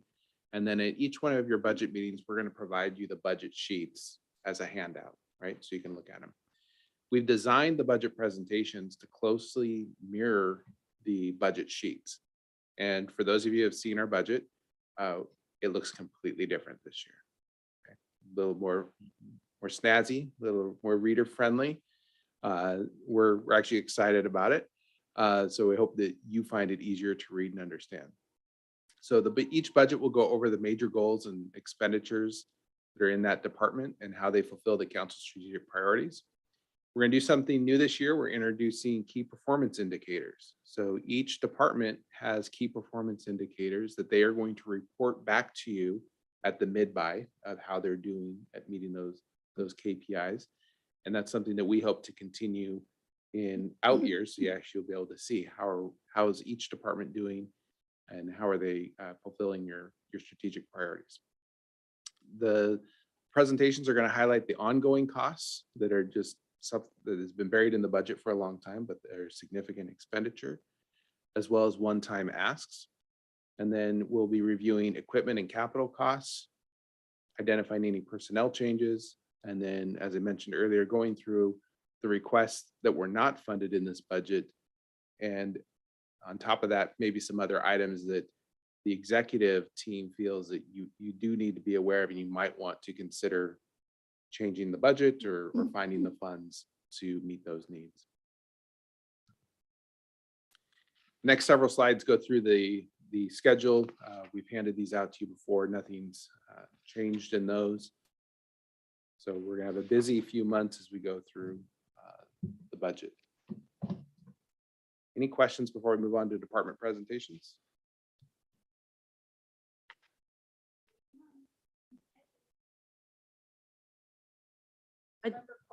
Yes, I do have one question, and maybe, I'm sure we'll get into it a little bit more as we do the department presentations, but the KPIs weren't specific.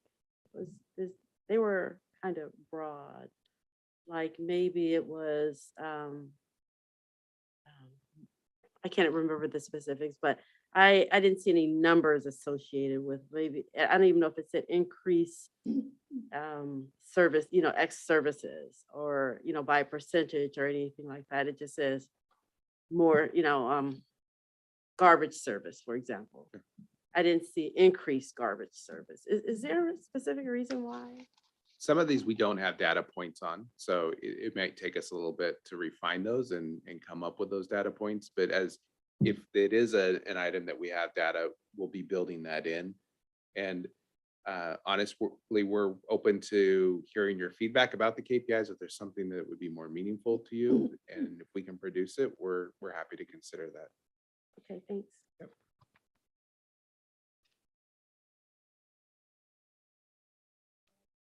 All right, Mr. Steffens is going to change the presentation around. Yes. Thank you.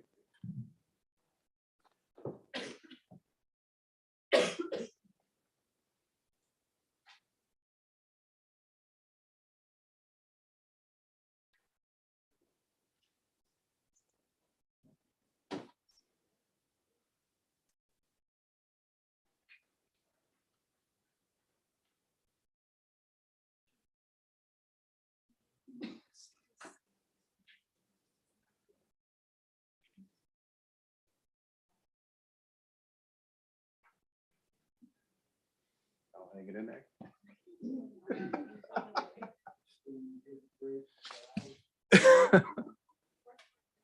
Wait, what's the score? Wow. 17-13 Hawks. Third quarter. Fourth quarter. All right.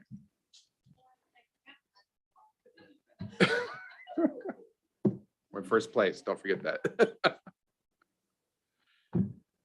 Okay. Should we wait for Mr. Brown?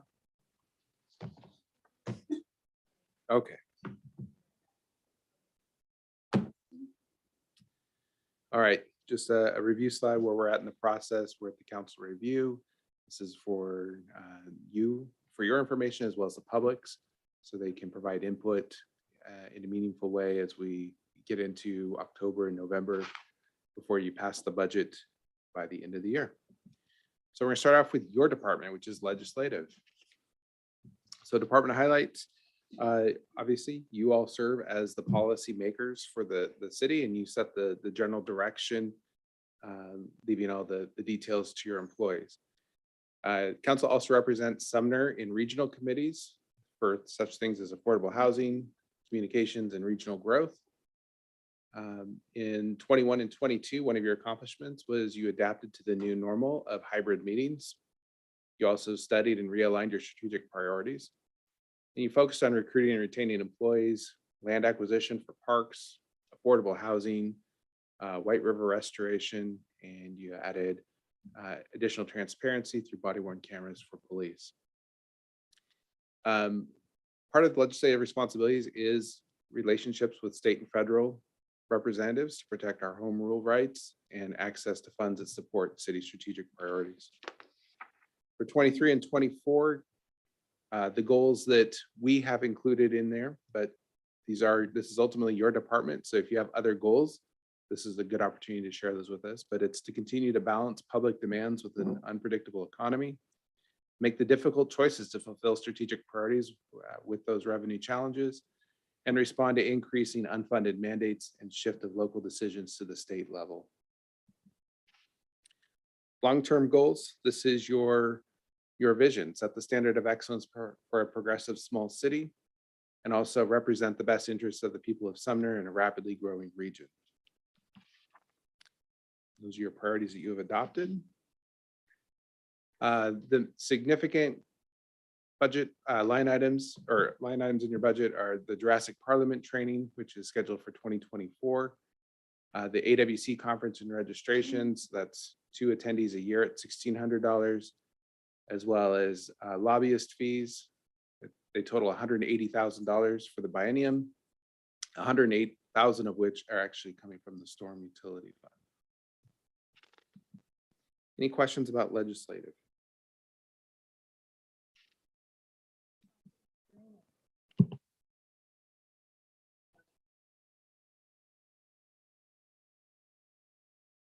Thank you. Why is 108,000 coming from the storm? That's because not most, but a lot of our lobbying work is related to our White River Restoration Project. So it's billable off to the Storm Utility. Okay, thank you.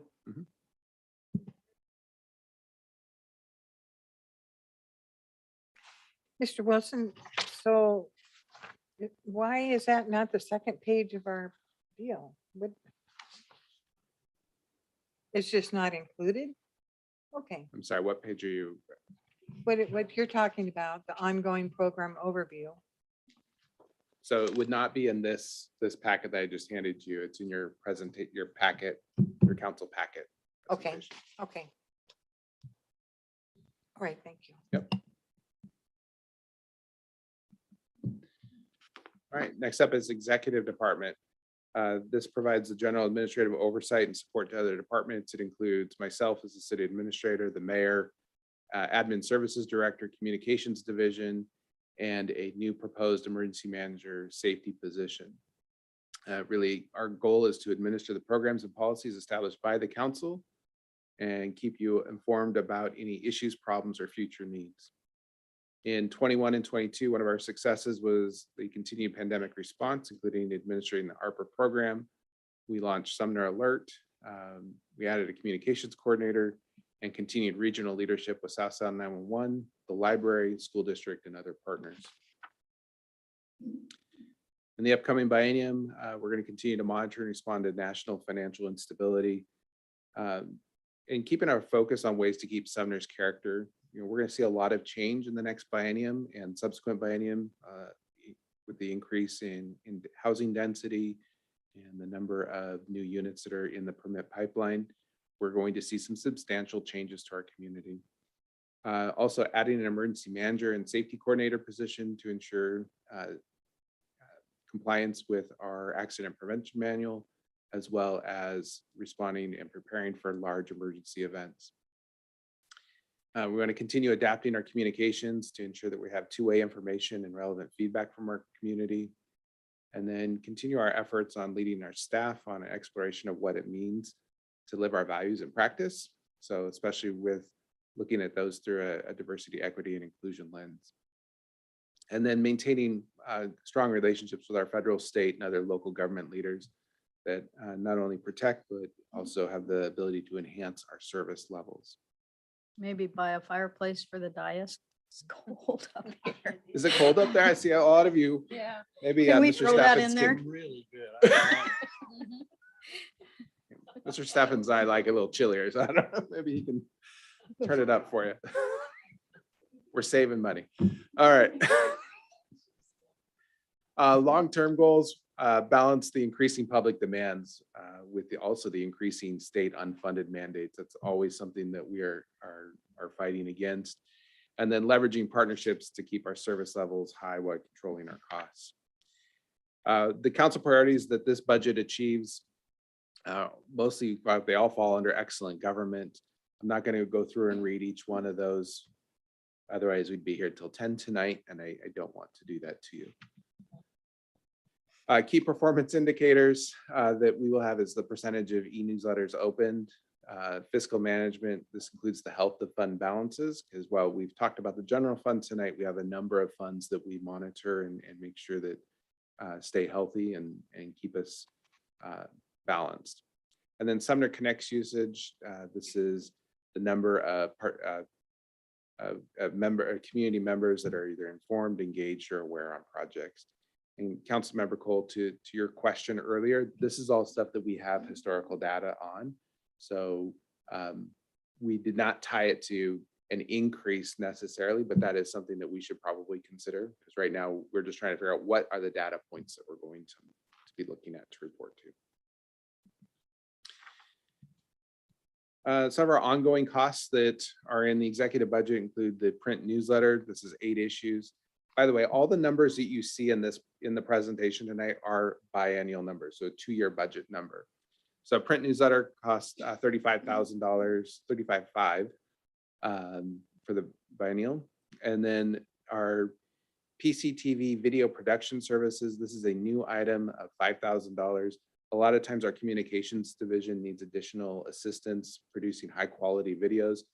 You've seen us do this for a number of our business videos, as well as some of our project videos for like Traffic Avenue, the 166 and 410 interchange, and the White River program.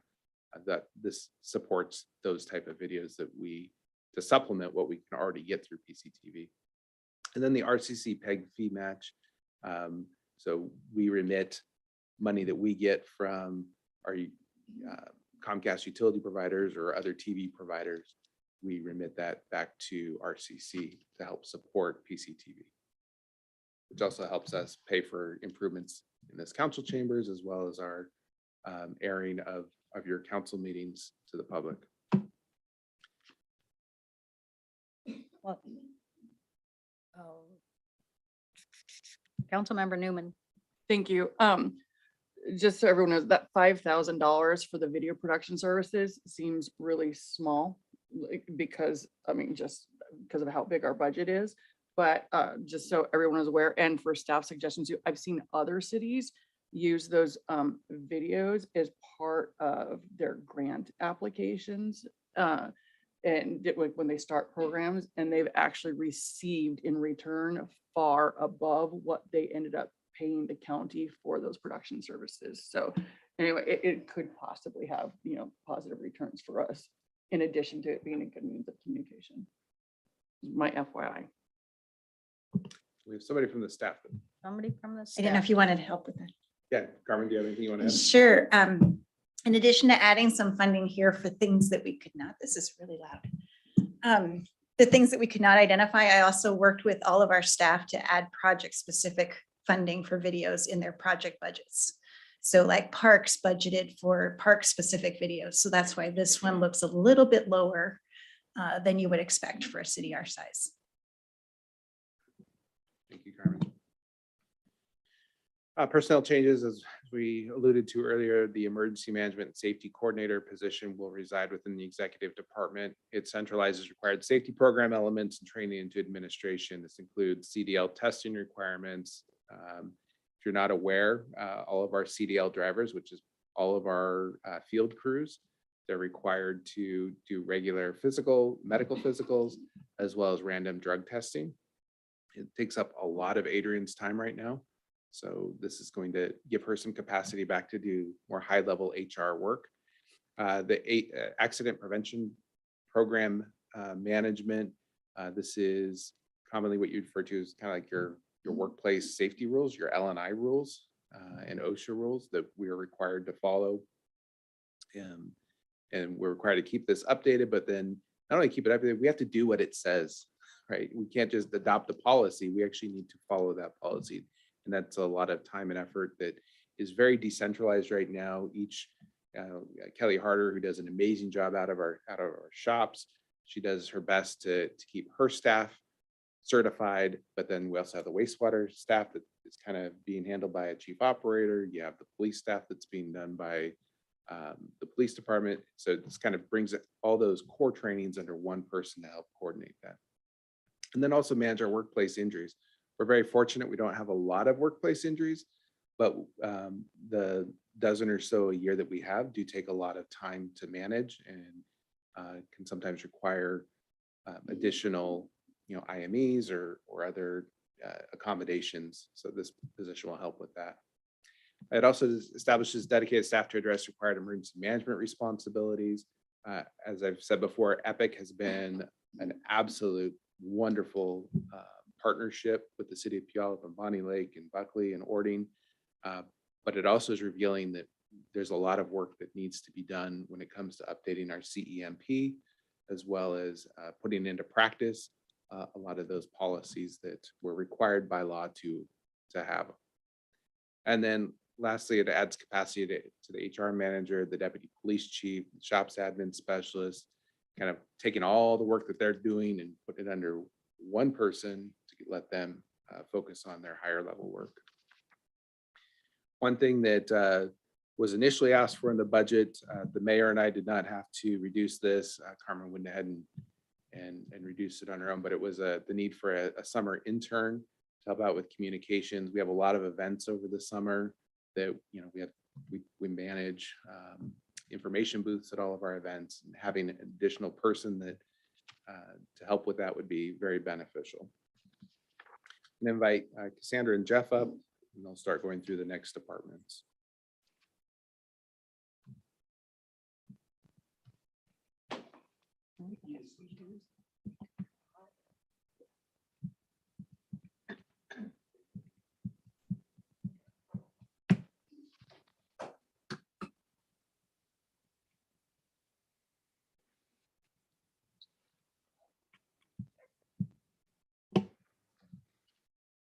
Okay, the finance department. This is our time of the year to shine.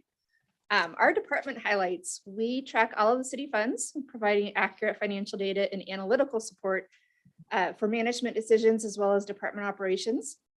We ensure the integrity of our financial data as well as our internal controls. I prepare the biennial budget and our annual financial report, and we coordinate the annual audit. That's a lot of stuff for a couple of sentences. We also bill, track, and provide customer support for our city utilities. In 2021, this also included reaching out and helping customers who had fallen behind during the COVID-19 pandemic and the shutdown, as well as working after the governor's proclamation had expired to provide that support to our customers, as well as working with various committees, both the Finance and Personnel Committee and the ARPA Committee, to identify solutions to help those customers. In 2022, we also implemented our upgraded Munis online bill pay for our utility billing. Thank goodness it was the system that we had always intended on implementing. There was a fair amount of pain for both our customers and our staff with kind of our stopgap solution, but the new one implemented beautifully. Kudos to all of our staff. We tested that thing exhaustively because we did not want to launch another lemon. So it is working well. We're getting good feedback on that. We're one of the first cities to use that system. So we are also giving feedback to Tyler Technologies, who is the owner of the Munis product, on kind of, it works great, but there's always going to be ways to make it better. And we like providing that feedback. We also continue to be recognized by the Government Finance Officers Association for our distinguished budget communications presentation.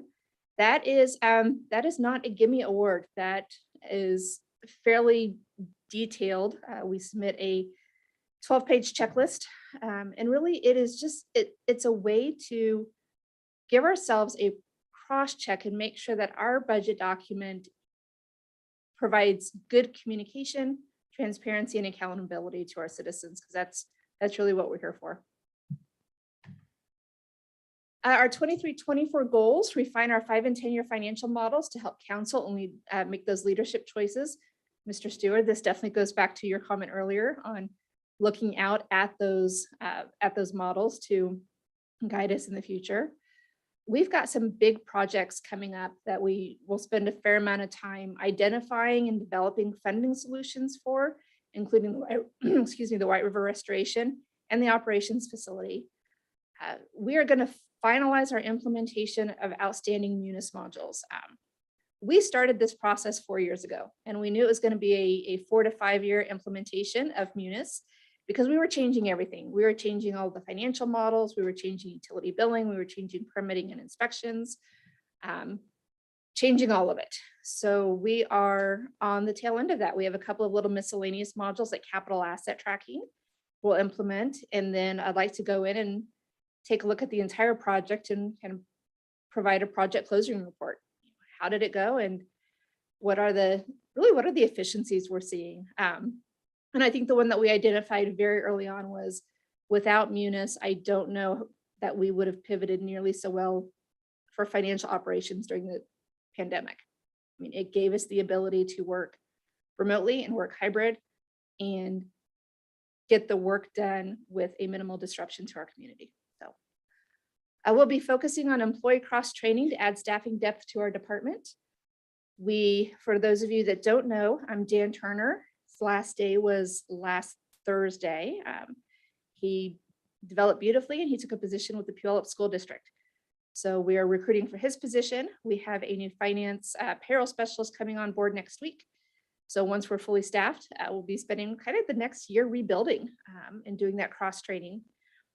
And then the other thing that we'll be doing in 23 is we'll be updating our indirect cost assessment model. What this model does is it takes all of the administrative functions of the city, everything from your legislative budget to the executive budget, finance, legal, human resources, and it allocates out to the user departments, specifically water, sewer, storm, as well as IT and fleet, kind of their proportion of those costs, so that they are, so that those funds that are funded by their own revenue streams also help pay for the administration of the city. That is something that a regular update is required by the state auditor's office. So we will be doing that in 2023. Long-term goals, responding to economic changes with timely and meaningful financial data. We want to focus on long-range employee development and succession planning, as well as partner with our departments for efficient tracking of grants. Our public works and our public safety departments are really good at getting grants. And there's a fair amount of work to be done to be sure that we are managing those in compliance with the grant requirements as well as the audit requirements. Council priorities, we fall under excellent government for equitable distribution and our long-range financial stability. Our KPIs, looking at the number of our utility payments made online. Of course, the more utility payments made online, it lessens our operating costs, not only for our staff, but for our processing costs through the bank. Looking at our accounts payable payments process and really kind of looking at that balance between how many checks are we issuing and how many electronic payments are we issuing. Because again, it's more cost efficient to issue payments electronically. And then looking at our utility service disconnections. And kind of this biennium will be establishing those baseline numbers to see where we want to take those KPIs. Program overview ongoing. The state auditor is about $103,000 over the biennium. That's a program we are required to be audited annually by the state auditor. Statute doesn't give us a choice of who comes in and audits us. It's the Office of the State Auditor. And we pay an hourly rate. That in the past, we also paid travel. But what's nice about being hybrid is both this year and last year were done completely remotely. So we were able to save some costs on our audit fees. And then again, in 2023, I've programmed in and requested $15,000 for consultant services to help with that indirect cost assessment. It's a really time-intensive project. It really is reaching out to almost every department. And how many hours does Michelle spend on agenda bills? How many agenda bills does she do per department? How many accounts payable checks are we issuing on behalf of water, sewer, storm? So collecting and collating all that data to get a good rate model is pretty time intensive. So we have funding in there for that. And then that is finance. Happy to answer any questions. Any questions for Cassandra? Charlie, you have questions for Cassandra? All right. Oh, there she is. instead of. Okay, so Cassandra, this key performance indicator, that's a whole new situation for me. So I don't understand how utility service disconnections can be a key performance indicator. I mean, you don't want a bunch more disconnections. So what are you measuring there? So really with the utility service disconnections, it is a measurement of it's going to help us identify where we have trends. Are we having more disconnections at certain times during the year? Are we having more disconnections in certain regions? You know, really, what is that looking like? And then further than that is what resources can we try and help deploy if we see that they're steadily climbing up, although it's not something that we can directly, of course, we can't write off, but is there more communication that we could be doing with our customers on where they can find resources? So these are items that you're trying to track. Yes. Okay, that makes sense to me. Thank you. There's also a very large labor impact to disconnects. So it's important for us to kind of, like Cassandra said, track those trends so we can work with our folks at the shops and make sure that we have enough staffing to get people turned off, get people turned back on timely. So the type of things we need to monitor. So this is not the performance of your employees. This is to figure out where you need to be putting your resources and get that. Oh, okay, thank you. But yes, ideally, this is an indicator we'd like to see go down. Councilmember Cole. Yes, I'm curious about the indirect cost assessment. And I am familiar with that as it relates to grants administration. That's my only familiarity with it. So not when you're doing it across departments. So I'm wondering, or I'm just curious as to whether or not once those are calculated, is that what you use for grants administration as well, depending on the department? It's not. We actually, so for our indirect costs, we don't claim an indirect cost component for our grants. Oh. Because for a city with our size staffing, it's almost not worth doing the certification that's necessary through the federal grant agency. Because after you calculate it, it has to be certified and then it has to be routinely updated. And we haven't had the bandwidth to do that. What we're talking about really with this indirect cost assessment, it's required by the state auditor's office.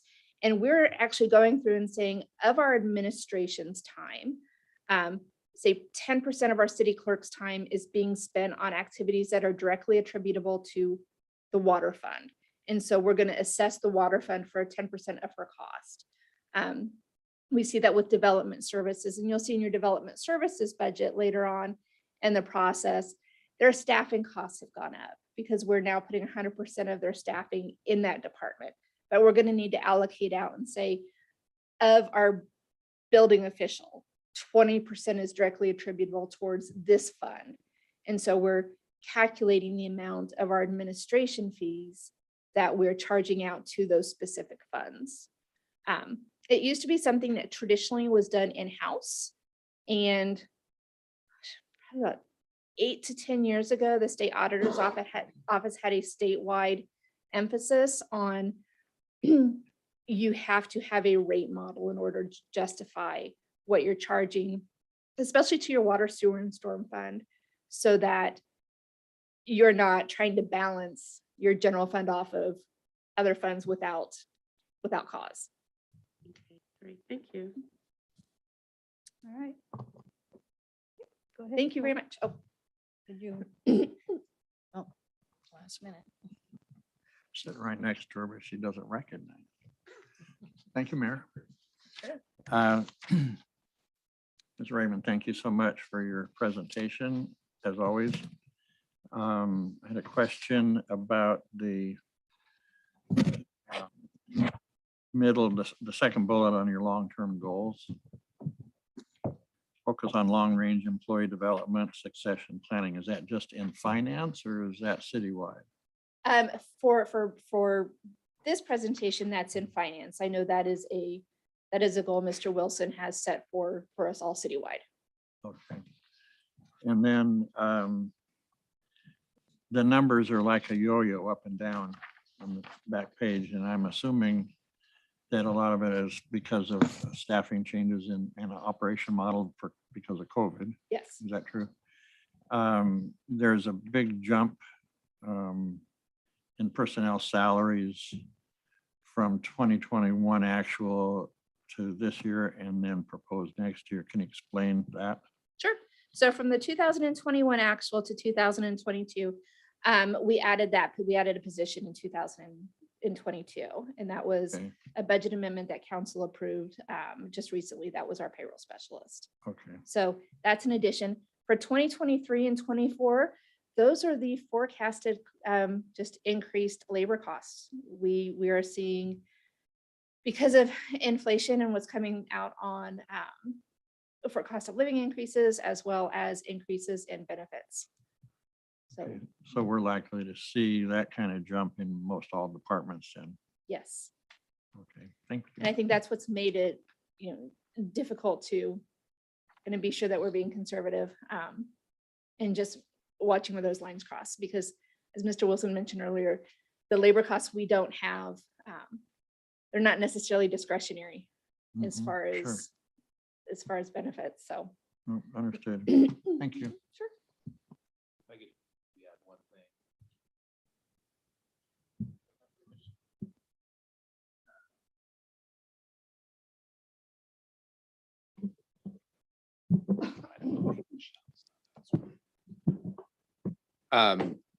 To that point, I think it's important to know that when we built the general fund model and actually all of our labor matrix model, we assumed a 7% wage increase, which is below cost of living. And you might recall when you approved the Teamsters contract, that was at 7% as well. So that kind of set the compensation philosophy moving forward into next year. So that's what's building that, plus the anticipated increase in health insurance costs. And obviously, when you increase your salary, then everything else, your PERS retirement goes up. It just kind of compounds and grows quickly.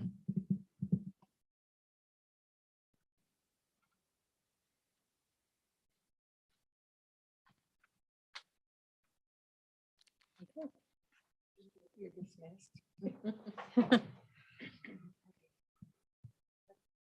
Oh. Councilmember Hochstetter. Can we have just a 2-minute walk break? Stand up Please, yes. for everybody. Yeah, go ahead. Are we having a parade? Okay.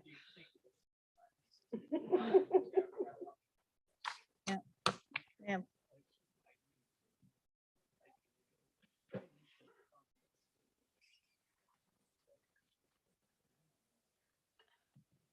So, do what you have to do, Barbara. Yeah. I can't wiggle enough in that chair to make it. So if we can try to start back up at 8:08, that's 5 minutes. 8:08. Got it. I'll go chop some wood. I know.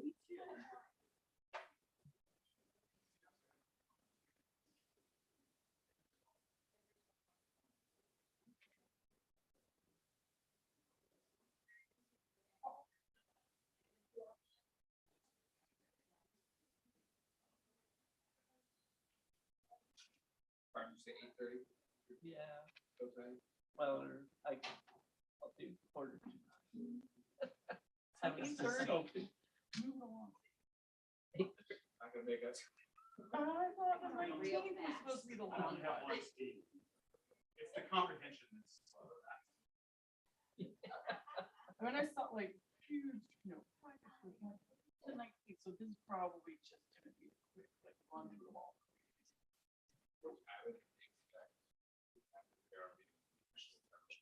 Oh, yeah. Yeah, the first half went. Big ass.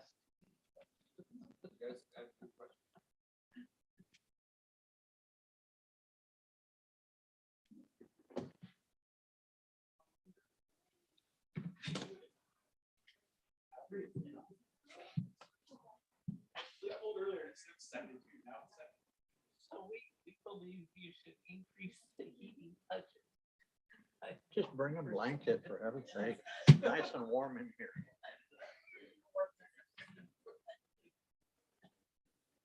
My wife has a bundle of blankets in our TV room and I still wear shorts.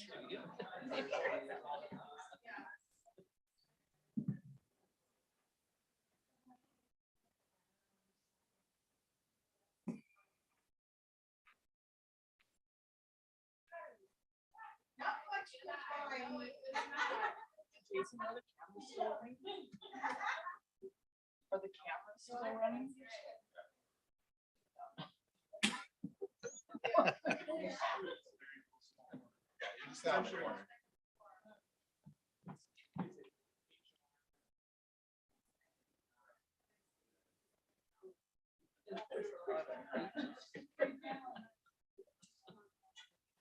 So candy in this cooler, eh?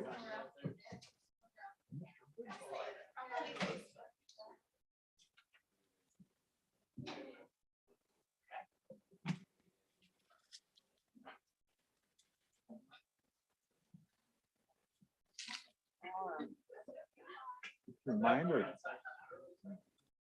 You gave us some candy. Of course. Yeah, I ate mine already. Just to keep going.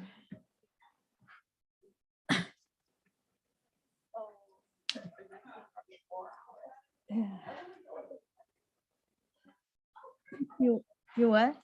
Yeah.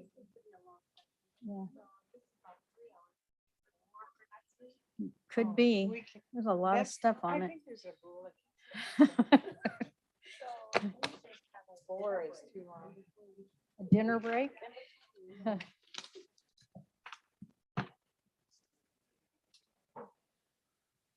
Okay, well, let's see. We're waiting for Charlotte to come back.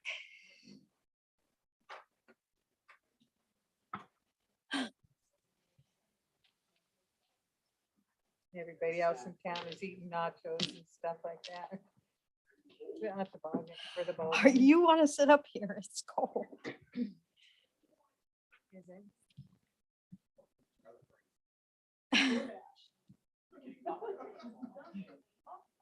Wait, how the heck did you get that?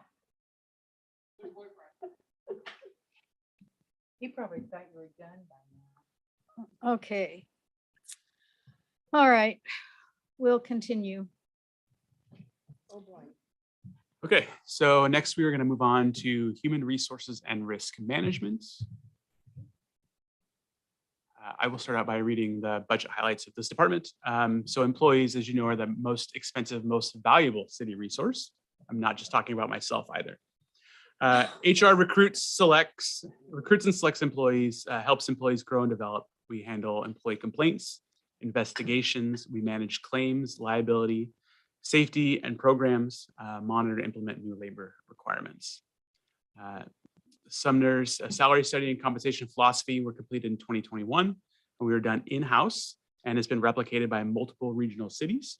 They've all copied off of us without paying us any royalties. We implemented the Munis HRIS system and also assisted finance a lot with the implementation of the Munis payroll system.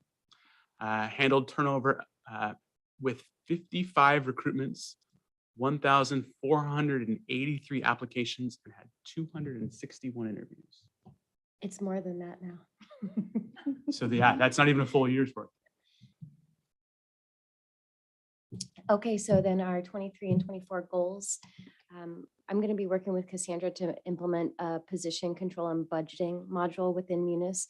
This is going to be pretty huge for us in forecasting positions going forward and have a good costing for new position asks. We're going to continue to build a sustainable training and development program for all staff. This goes hand in hand with the safety coordinator position that we're going to be hiring under the executive department.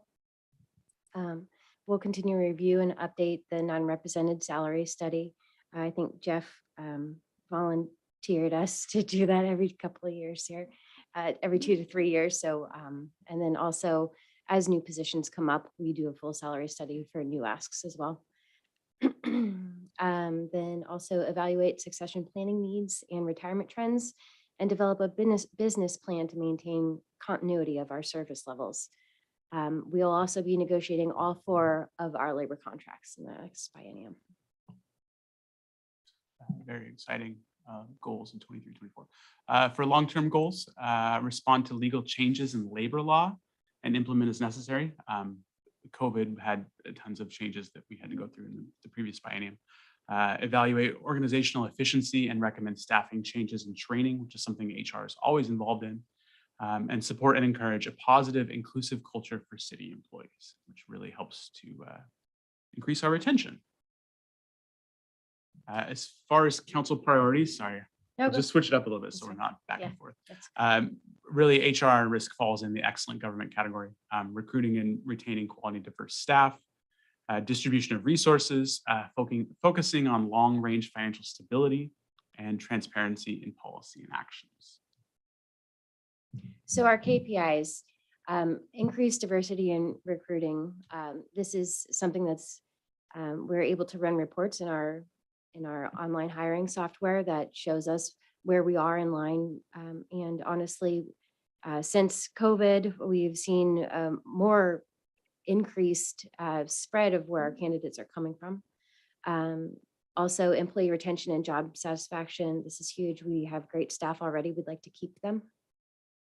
Competitive salaries and benefits helps us keep our staff. And reduction in workplace injuries and L&I claims. So our ongoing asks for this budget, recruitment and hiring services, $20,000. This includes testing services and subscriptions. So that's really a lot for our police hiring programs, advertising fees and background hiring process fees. Citywide training fees are $6,000. We work with multiple agencies that provide online training for our staff.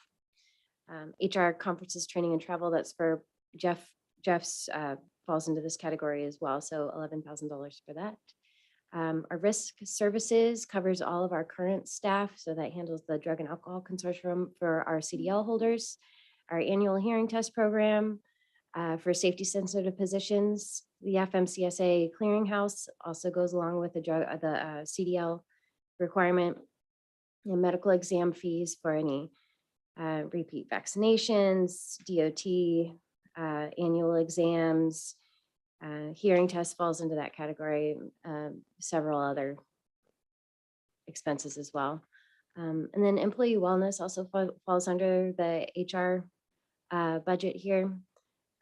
As you know, we are a well city through the Association of Washington Cities, but with that comes a burden on our part to make sure that we're spending X amount of dollars on our staff to make sure that they have things to help keep them well. And then we have a one-time labor negotiation support ask. This is $30,000, and typically we work with Summit Law in order to have them provide an attorney to support us with our labor negotiations for the police guild only.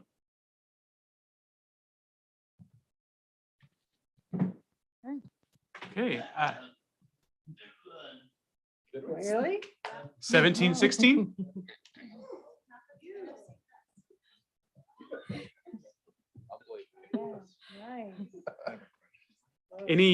Any questions other than that great news, which I'm glad happened during my budget presentation, not anyone else's. Our budget We presentation. have a question from So Councilmember I'm Stewart. happy to entertain questions. Thank you for that input, by the way. And I won't say what input. I have a question about the number that you threw out here. That's overwhelming. Thank you for doing all of that work. It's the last bullet on your budget highlights. Have you given any consideration to outsourcing any of that stuff?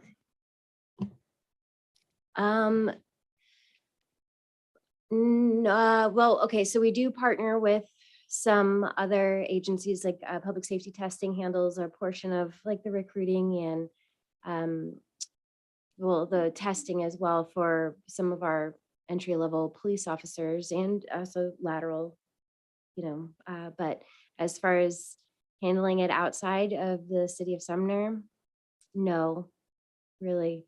I've been contacted by recruiters and they want to give me names of somebody and kind of shoo them to the top of our list. And I don't really think that that's very fair to the community that we're really serving. So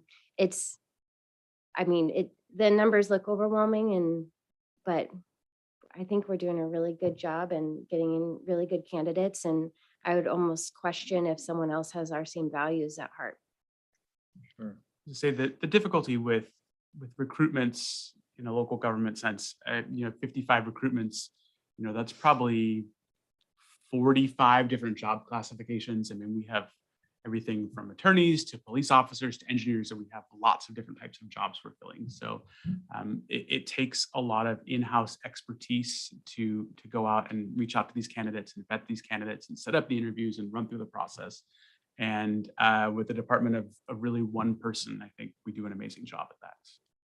Oh, there's no doubt in my mind that it is done very well. I'm just thinking, and not so much the experience, the technical stuff, but the routine clerical stuff. Do you do all of that yourself too? Yes, So as far as outsourcing that to. that would be lovely. And And we I'm just thinking tried. that gives you more time to do what you're good at rather than, I'm just throwing that out there. And we did try the council had approved, sorry. Well, yeah, it does.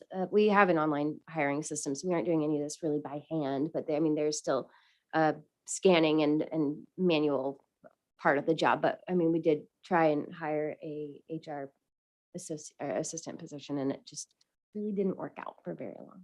Oh, that's bad. So part of that is then what morphed into the safety risk manager position. So that will kind of take some of that burden away from the HR department. Okay. Thank you.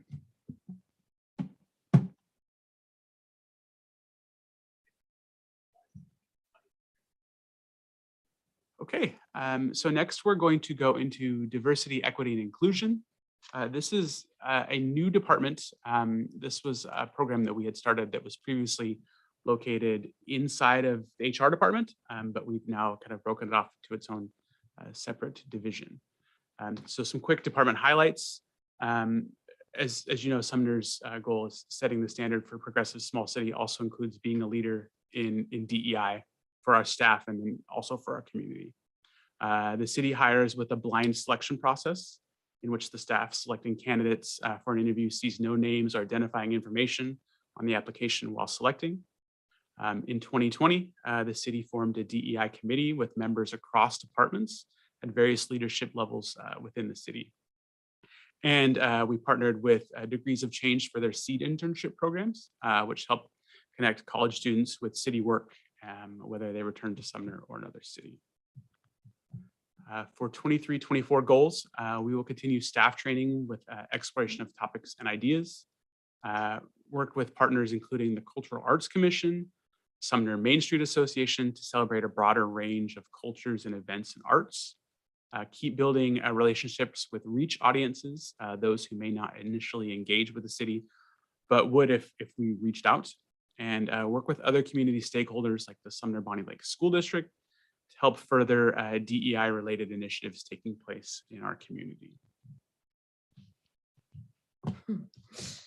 Okay, so the long-term goals for the DEI budget here is to create a diverse and equitable and inclusive organizational culture, continued training, professional development of all staff, community outreach, and trying to measure and hold ourselves accountable to these standards. Okay, so as far as council priorities, we're looking at character, vibrant events that celebrate arts, heritage, and culture, maintain a welcoming small town, and then excellent government, equitable distribution of resources, and then also recruiting and retaining quality, diverse staff. Key performance indicators of diversity, equity, and inclusion department, hours that we're spending doing training, and then progress on diversity, equity, and inclusion committee goals. Committees establish some goals, so we'll be monitoring how we work through those. For program overview, we just have one kind of ongoing cost, and that's going to be facilitated DEI training for both staff and council at an amount of $60,000. This would be 2 years worth of training. And with that, I'm happy to answer any questions. Any questions? Seeing none. Thank you. Thank you. Okay, moving on, senior services. So the department highlights of senior services. As you all know, the city owns and maintains the Sumner Senior Center, which is done in contract with Stafford Suites. And they operate the center daily. This is a great idea of a way that we can save money and also provide better service to the community with our partner with Stafford Suites. Through the pandemic, the city offered hot meals for pickup, check-in calls, and other efforts to keep seniors fed, engaged, and connected despite the loss of in-person options, especially at the outset of the pandemic. I mean, it hit the senior community hard more than any other. So the Senior Center was a great resource for these folks. And built in 1998, the Senior Center itself has not really had any significant updates since. 23-24 goals, looking at funding some internal facility upgrades, specifically focusing on making that front desk check-in area ADA accessible, with the check-in monitor kind of being at a height that doesn't meet ADA requirements. Repainting the exterior of the building, still in its original shape, protecting the siding from damage. And then, working to transition programs and services back to in-person while still kind of finding that mix of allowing people to, there were some benefits of folks being able to just come and get a meal and not necessarily have to feel like they had to stay at the senior center to eat that. So kind of a hybrid version of senior services. And then continuing existing partnerships with existing community resources. The senior center works with the food bank, they work with the school district, they work with a number of community organizations, and we'd like to see that continue. Long-term goals, to continue to diversify and adapt what it means to serve a senior population for social, physical well-being, as well as a continued connection to the broader community. As far as how this fits within council priorities, it's about the small town charm, events, heritage, arts, and culture, balancing the past with future needs and desires of a changing community, and excellent government in really leveraging partnerships for enhanced services. The key performance indicators we'll be tracking for senior services are the number of meals served annually, and also kind of the number of events, activities, and various services offered by Stafford Suites at the Senior Center.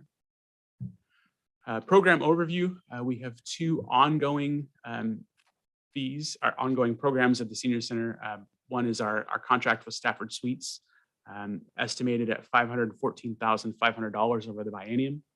The current agreement expires at the end of this year, so that will be negotiated sometime between now and December. So that's an estimated cost moving forward.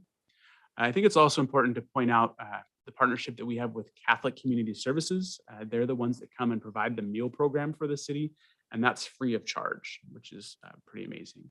As far as a one-time expense, as mentioned earlier, $40,000 are estimated to paint the exterior of the building, and that would come out of existing building reserves. So this is a slide where there's some other considerations, and these were things that were kind of made it past the initial review, but didn't ultimately get funded. And that would be upgrading the front check-in counter to make it ADA compliant. Haven't put exact numbers to that, but roughly between $10,000 to $15,000 to kind of redo that front desk check-in area. And then also looking at doing some interior aesthetic improvements, kind of updating the interior look of the Senior Center. So those are things for council considerations moving forward. And with that, I am happy to answer any questions on the Senior Center. Mr. Brown.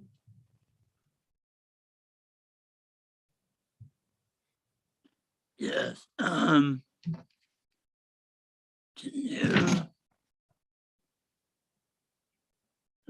tell me what we get for $514,000? Yeah, so for $514,000, we have Stafford Suites run the entire Senior Center. for 2 years. 1 person. 1.5 FTEs. So they run the daily operations of the senior center.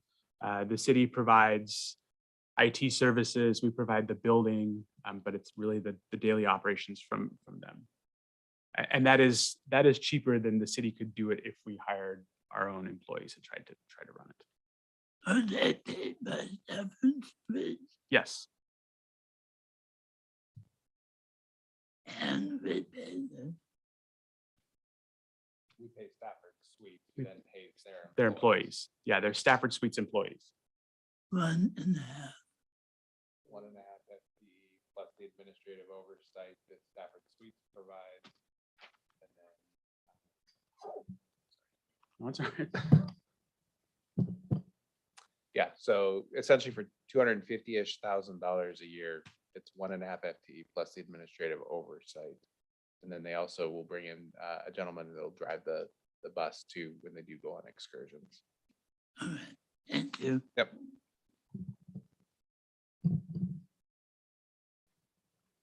Any other questions on senior services? I don't see any. Anybody else? Nope. Carry on. All right, moving on to non-departmental department, which is a little redundant. So really non-departmental kind of accounts for city services that are extended across all departments and don't really just fit in one specific department. So it's kind of like the catch-all department. It includes things like election expenses, citywide memberships, and medical benefits for our left retired employees. As it says, per best practices, we've really kind of limited what goes in this.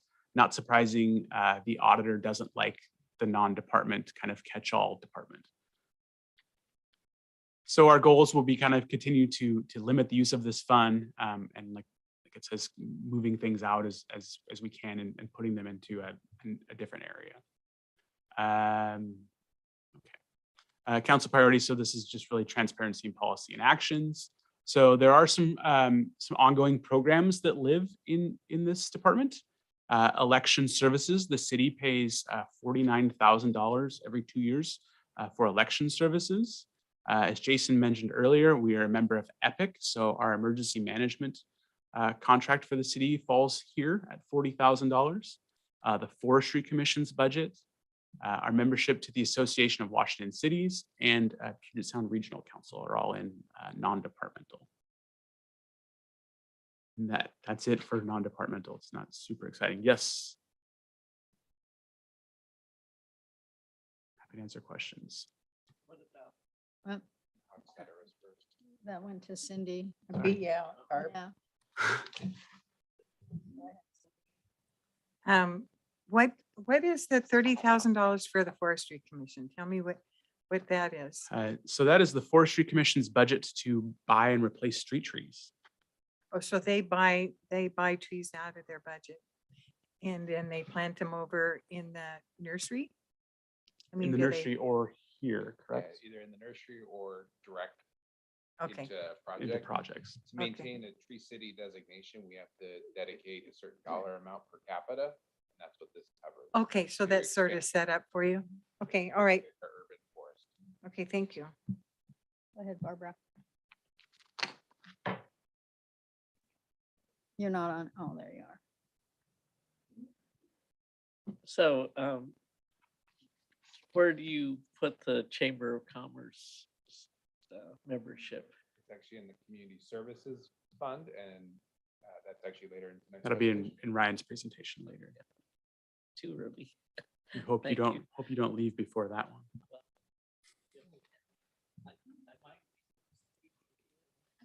I feel like we're moving quickly. All right, so next department is the municipal court. I manage the court contract with Bonnie Lake. I also manage the public defender. Gosh, it's been a long day. And then Andrea manages the prosecutor and court activities. So kind of tag team on this one. Do you want to take some turns Sure. reading? So several years ago, the city of, thanks. The city of Sumner did away with our own municipal court and contracted with the city of Bonnie Lake. That relationship works very well. We essentially rent their court space and utilize their staff for our clerks. We have our own judge, our own public defender, and our own prosecutor. So the court serves those charged with misdemeanors and gross misdemeanors, civil infractions, and then parking violations. All felonies go up to Pierce County. During the pandemic, the court installed a robot interpreter. It's a really neat contraption that rolls around the courtroom and helps with language line and our defendants and witnesses and other court staff that need help with interpretation services. In 2022, the court also launched via a grant from the court, what is it, AOC? What is that acronym? Thank you. Boy, my mind was not working. Thank you. We received a grant to open and start a community court, which offers misdemeanor defendants with an alternative to jail sentences and gets people out of the cycle of jail, back on the street, recommitting, jail, back on the street, provides holistic services and resources for folks to really get them back on the right track. And it's been a huge success so far. 23-24 goals for the municipal courts. Continue to build the community court's role in using court to help people improve their lives rather than just recurring system of punishment. Explore strategies to continue the community court program beyond the initial grant funding. And then, as always, use technology and other opportunities to make the court more efficient and effective. Long-term goals, keep using a balance of assistance and authority to encourage better decisions and support real change. As far as council priorities for the municipal court, most of them fall under public safety. So progressive collaboration and systemic social service solutions, partnership with the community to address criminal activity, traffic engineering, education, and enforcement. And then under excellent government, leverage partnerships for enhanced services. Key performance indicators for the municipal courts, we'll be tracking the number of court filings and then the number of cases that were diverted to the community courts. As far as the program overview of the courts, the court operations, which as Andrea mentioned, they kind of run everything other than the prosecutor and the public defender. And that's with the city of Bonnie Lake. That's $522,000 for 2 years. The cost is going up 4% in 23 compared to 22, so a pretty small increase. It's based on inflation, but we had a maximum in there, so they're only getting a 4% increase. We have a contract with the public defender of $162,000 and interpreter services of $6,500. Any questions on the municipal court? Any questions on court? Seeing none. Happy to turn them off. Yeah, just the right arrow.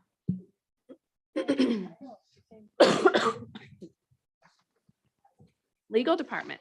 I know. Okay, department highlights. We are a small but mighty staff. We serve as legal advisors to the staff and our elected officials. And we are made up of 2 attorneys, a outside contract prosecutor, our legal assistant / domestic violence advocate, our city clerk, and a brand new employee this year, a records management specialist. In 21 and 22, it's hard to just cover it in one bullet point, but we obtained funding to start the community court. We also obtained a grant to update the City Hall records storage, which will actually be before you at the next regular council meeting. Assisted in acquiring all sorts of land, most specifically for the White River Project and the operations facility. Updated code related to electronic signatures, public records, homeless shelters, animal care, the list goes on and on. Lots of ordinances, lots of drafting to bring our code up to changes in law and necessary changes to clarify vague parts of our code, and then negotiated complex agreements with outside entities. And last but not least, something that impacts you on a weekly basis, we launched the Civic Clerk software to help make our council packet process easier. Our 23-24 goals: assist in department conversion to SharePoint for better access to electronic records. This is our records management specialist. She spends a lot of her time working on this right now. Upgrade storage and care practices for our physical paper records that are stored within City Hall. And in an attempt to reduce our reliance on offsite storage, we pay an awful lot monthly to store records offsite. Continue working with other departments to respond to code violations. Code enforcement takes up an awful lot of time in the legal department, and it's very important, but time intensive. Continue negotiating with Burlington Northern, Cascade Water Alliance, and the purchaser of the golf course property. Those are quite possibly the most difficult and detail-oriented agreements that will pass through the city in a long time. And they're taking a lot of time because there are tons of key players with varying degrees, varying interests and positions. And then continue to grow the community court because it has already proven to be a worthy additional resource to our municipal court, and our prosecutors utilizing it like crazy. And so our goal is to continue to grow that. Long-term goals: clarify vague, ambiguous language in city code and update as laws change. They are always changing. Each session brings with it the need for multiple updates to our code. Update policies, agreements, and practices to improve transparency and decrease unintentional inequalities. We've done a really good job of focusing in on our policies. The way things have always been done doesn't mean it's the right way to do it. And so we spend a lot of time trying to update that. Increase frequency of police trainings for best practices and updates in constitutional law. We work really closely with the police department, and as you all are keenly aware, there were a lot of recent changes to the law that impact our police. So we've been staying on top of that in our role as police advisors. And then finalize the acquisition of all the properties that we need for the upcoming city projects. And they are, the list is long, but we are slowly checking the boxes and getting all of the property that we need. And I'm proud of how far we've come even in the last biennium. Council priorities: public safety, progress, collaborative, and systemic social service solutions. Boy, I say that 3 times. Excellent government, equitable distribution of resources, focus on long-range financial stability, and then of course, transparency in policy and actions. So key performance indicators that we'll be tracking: the number of records requests that we fulfill, the average time to fulfill those records requests, because as you all know, there are really tight deadlines that the law has imposed on public records requests. The number of domestic violence victims that are provided resources. So this is largely dependent on the police department, but we work really closely to make sure that everybody that crosses through our system is provided the resources they need. And then criminal prosecutions filed. Ongoing requests: golf course legal services. Don Marcy has been with the city as an outside legal consultant on the golf course project since its inception, and he is invaluable. So he's been very helpful in negotiating with Burlington Northern and Cascade Water Alliance. Outside contract prosecution services. For years and years, our deputy city attorney did both. And we discovered that it was very inefficient because you're breaking up your week and you're not able to focus on your job duties when you're doing 2 jobs essentially. So outside contract prosecution services is one of the best updates we've done in our department in the last biennium. $115,000 for 2 years. And then the paperless prosecution software has allowed us to get rid of all of our paper court files, and everything is electronic. One-time asks: 5G implementation legal services. We've been working with a law firm that specializes in telecommunications. And so as the 5G requests start to roll in, which we suspect they will soon, there is an entire process with very tight deadlines. And the idea is the legal services provided by that firm will help us stay on track. And then of course, the record storage room upgrades, we're happy to say that that will be funded by a grant. Any questions? Any questions? Councilmember Cole. Okay, I just have one question about the community court. So I know that was grant funded. Will you anticipate that grant will continue? It's hard to tell at this point. We hope so. We hope that the AOC will continue to fund these programs if we can demonstrate that they work. So it's data driven. We have quarterly reports we have to file with the state. And we hope that we will continue to receive funding, but we are also exploring internally how we'll continue to fund it if we don't have grants. So. That's it. Thank you. Thank you. Okay, we're in the home stretch. We got one budget left. This is gonna take an hour. Just kidding.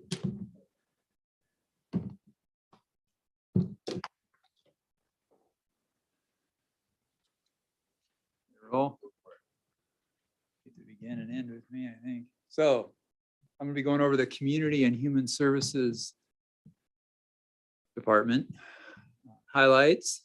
And Community Human Services promotes our sense of community, including hosting Sumner University, the Santa Parade, and bridge lighting. So it's kind of events and quality of life oriented. We partner with other organizations to provide needed and valued services, from the school district's Family Resource Center to our cultural arts commissions, hosting of events like Music Off Main and our Nights on Ryan and other great events that they sponsor and take care of. Previously hidden throughout the budget in 2021, we moved these efforts together so the public can better see where their dollars are invested. So we had things kind of scattered around the budget and we tried to put those all into one place. And then this year, as you experienced earlier in the evening, we are now even asking our community partners to come to council with their requests, and that provides a better opportunity for equity and help you guys make decisions for funding. Our goals for 23-24, re-engage with the community in person for educational and fun events. And this is re-engaging after COVID, getting back in gear, making great things happen. And then really the goal of, as we heard with the DEI presentation, broadening the diversity and equity of efforts to represent and support all communities, community members who enjoy Sumner. Seek resource efficiencies, such as using a trailer instead of our traditional float. And I have a detailed float presentation at the very end. Long-term goals. As Sumner changes physically, continue to offer the hometown charm that attracted people here in the first place. And leveraging our partnerships to serve others and welcome them within our community. Our partners such as the Sumner Main Street Association, and as I mentioned, the Cultural Arts Commission. How does this fit into council priorities? Character of the community? I mean, it's straight up vibrant events that celebrate arts, heritage, and culture. It's that one out of the park. And maintain welcoming small town character and our excellence in government, the transparency in policy and actions, as well as leveraging partnerships for enhanced services. Our KPIs, two of them here. Number of people served by our partners. We heard from folks like the Sumner Food Bank and our Sumner Bonnie Lake Family Center. They've got stats on how many people they're serving. And then our visitor rates in downtown Sumner for our events, our visitors and out of town folks. So we have data on that as well. So here's some of the program overview, ongoing and one-time expenses. As you can see, we've got our ongoing budget for the Cultural Arts Commission, our sponsorship for Daffodil Festival event, Come Walk With Me, which is coming up here really quick in October. Bridge lighting in November, Sunset Festival of Bands, also a fall event, as well as Streets of Trees. Look at that, most of them are in the fall. Homecoming Parade, and then the community float, labor and supplies is $11,000. So again, we'll be talking about that right after this one. And then one-time events, our Cultural Arts Commission has been focused on murals the last couple of years. And so this would be money to do 3 more murals over the next biennium. And then one thing we haven't been able to really squeeze into their time, I guess, but we would definitely want to make it happen in the next 2 years, is utility box wraps. If you've seen those in other communities, Pierce County has a really cool website showing all the places they've done this. And it's really a combination of showing art throughout the community that's fun and can be whimsical, and also at the same time camouflaging utility boxes and also preventing them from being vandalized. It's also Ryan, before we go on, Councilmember Potato, to your point, also in this budget are a number of smaller line items, which include our chamber membership, our economic development board pledge, our sponsorship of the community summit, and Sumner University falls in here as well. Thank you. Chamber membership specifically is $2,150 for the biennium. Kurt, go ahead.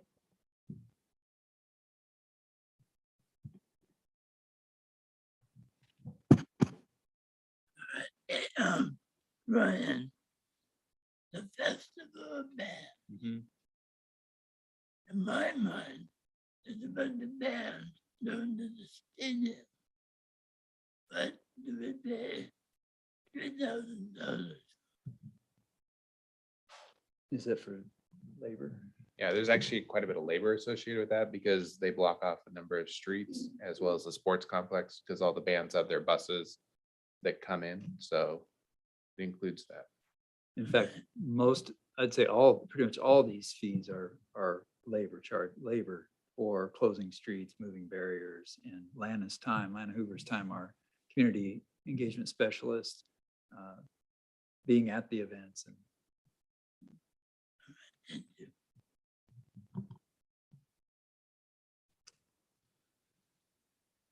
questions? Oh. So Councilmember Cole. Thank you. One question, 2019, the actuals are really high for services and charges. Why?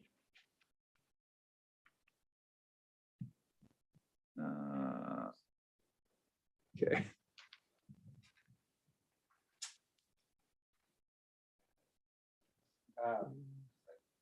Okay.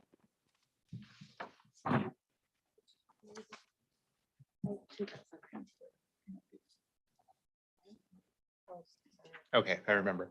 Back in 2019, the city contributed extra funds towards Sumner Main Street Association, back then they were called SDPA, to put on rhubarb days as well as Classy Chassis. So some additional support for them. So I believe that is what is driving those 2019 numbers.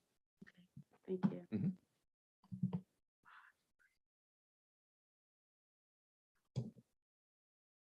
Okay. Keep going. Yep. And the ask in this biennium is for a community float trailer, $12,000, and that's to purchase a trailer and outfit it as a float trailer rather than a float that you drive around, which I'll go into in a second.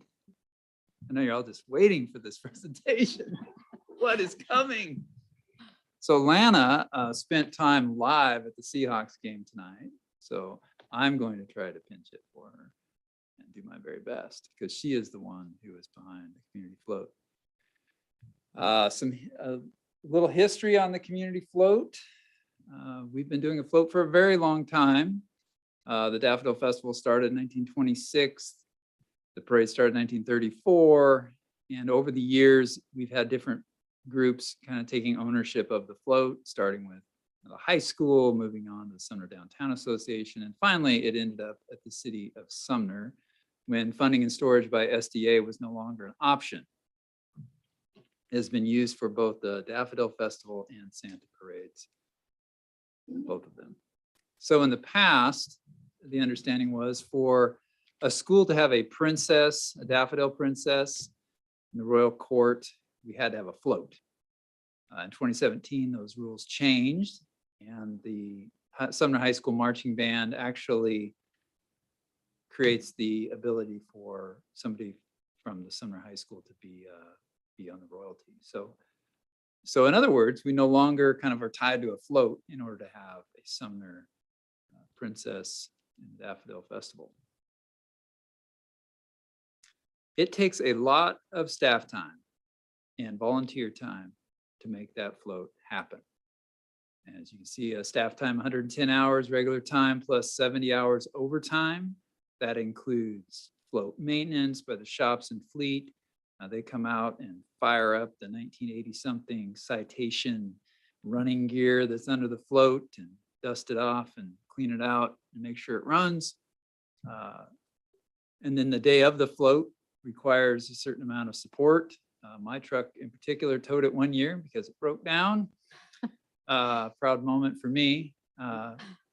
You were in the parade. I wasn't in the parade, my daughter was. Planning and decorating the float also takes a lot of time. 100 hours of regular staff time plus evening and weekend work parties. And the day of the parade is 60 hours of overtime when you count up everybody working on it. So, and supply costs about $4,000 because you have different things you've got to purchase and make it really cool, which we have done over the years, building Mount Rainier, building gazebos. In order to win awards, you need to have things that moved. It's important to have engineers volunteering for you. And even though there were approximately 175 volunteer hours in 2019, many of those were the same few people, as you can imagine, and city staff volunteering.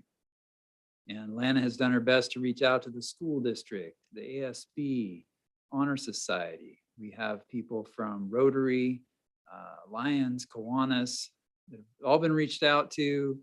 And it is honestly getting harder and harder to get dedicated volunteers to actually build the float, especially anything elaborate, and pull it off. So decoration and supply shortages also played into things in 2022. Not normal, but the supply chain things hit us as well. So continued challenges. So one of the challenges we've had over the last few years is, where do we store the float? Right now it has been historically the last few years anyway, stored out at the old golf course building. And that facility seems like broken in a few times a year, which isn't great. And we are looking at a storage space that's specifically 26 feet wide, 37 feet deep, minimum 14-foot door in the new operations facility. And then we're also looking at, is it the new operation? That was what they sized for the new operations facility, but we may end up housing it out at the new cemetery building that we're looking at constructing.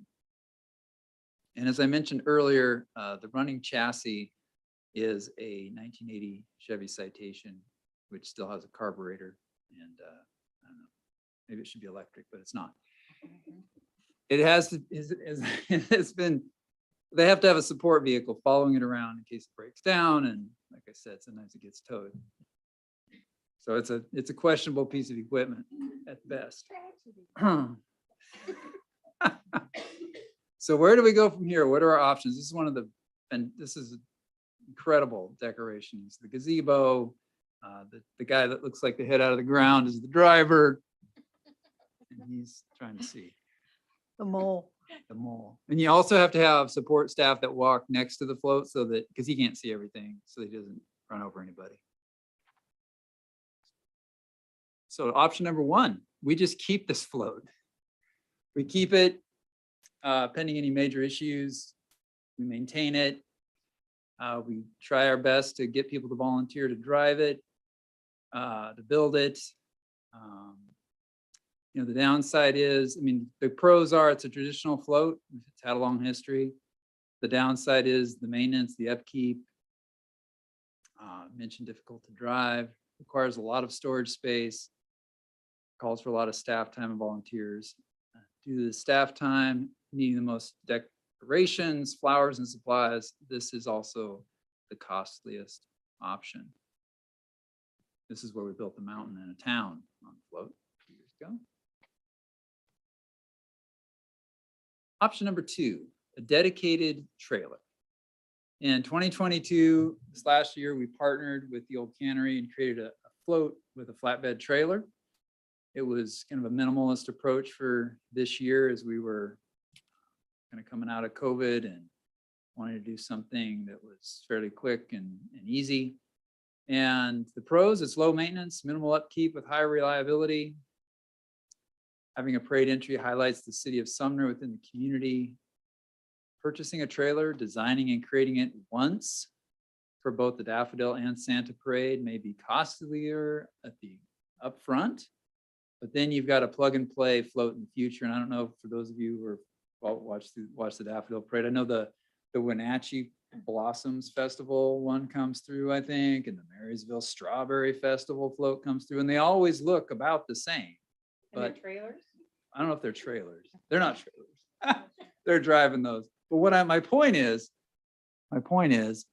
they are already designed and they're already set up. And it just doesn't take that much extra effort to change it up for the Daffodil Parade or the Santa Parade. So there's a benefit to a plug and play operation. A truck towing a trailer is a much safer option than driving float. And then the cons are, it still requires some storage space, still calls for a driver and some staff time and volunteers. You're not completely off the hook there. Here's some examples of trailer floats from around the country, it looks like. So we could have it designed with, sloping sides, look a little more float-like, hide the tires and that kind of thing. There's the ability to do that. Option number 3, Atlanta was being creative. Just keep the old Kenworth fire truck as our float. And we have it, which is fantastic. As I mentioned earlier, the Daffodil Princess would still be an opportunity at the Sumner High School since we have the band. So the pros, we already have it. It's traditional with a long history. Due to the minimal staff time, needing the least decorations, flowers and supplies, this is by far the least expensive option. The cons, it includes some maintenance, and it is a 100-year-old antique fire truck, so reliability is always questionable. This option is not show-stopping as a float would be, and without any volunteers, there is no community involvement. And where will Santa ride? The biggest question of the night. Where will Santa ride? And we know the council loves to ride in the old fire truck too, so that's kind of the long and short of our float dilemma. As I said, staff's recommendation is we do away with the 1980s citation running gear and we have a trailer that is easier to maintain. Hopefully something you could have designed and set up a little more plug and play. And Mayor, we are looking for, Yes. if there is just a burning desire of council to keep the float, we'd like to know that sooner than later so we can adjust the budget accordingly. So not seeing, Councilmember Hochstetter. Oh, like never Cole's mind. first, actually. Yeah, I know. Oh. She- Now, Now Newman's first. Why did I lost my place? They're not coming on here. I just want to thank you for a very thorough presentation for a $12,000 item out of a 40-some million general fund budget. This is about our community. Okay, Councilmember Cole.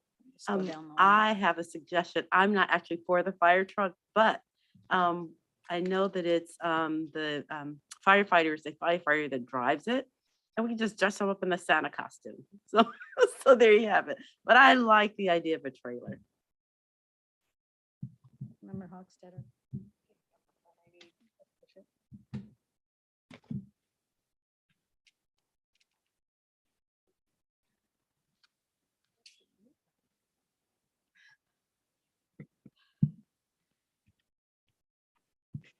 Oh, this, yeah. It's on. Hey, we did good all night. Yeah. Ryan, can the trailer be hauled by a tractor Yes, or an RV?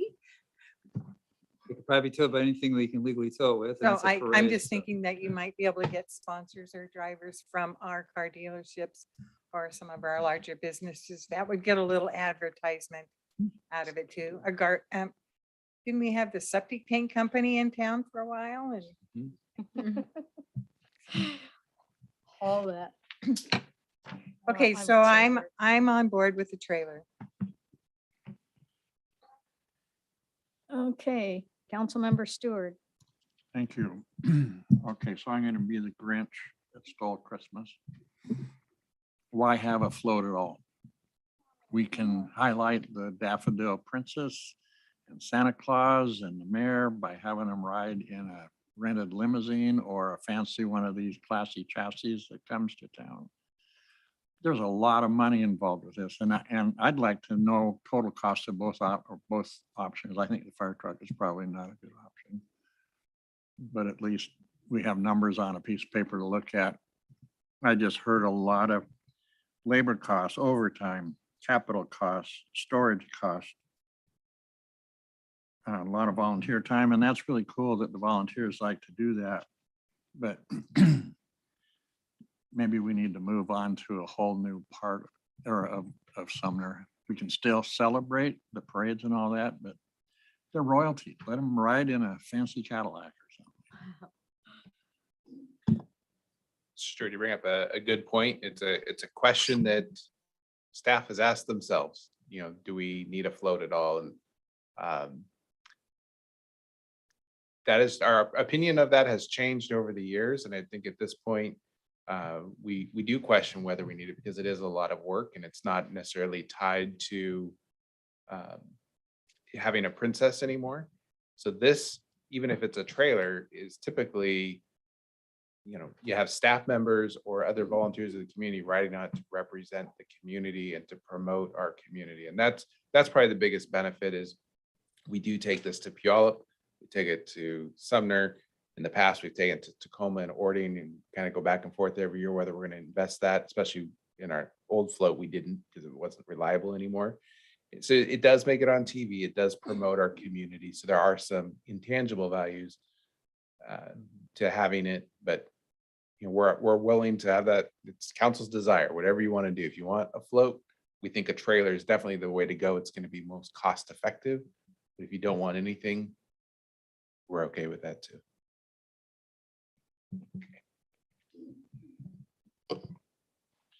Anybody else?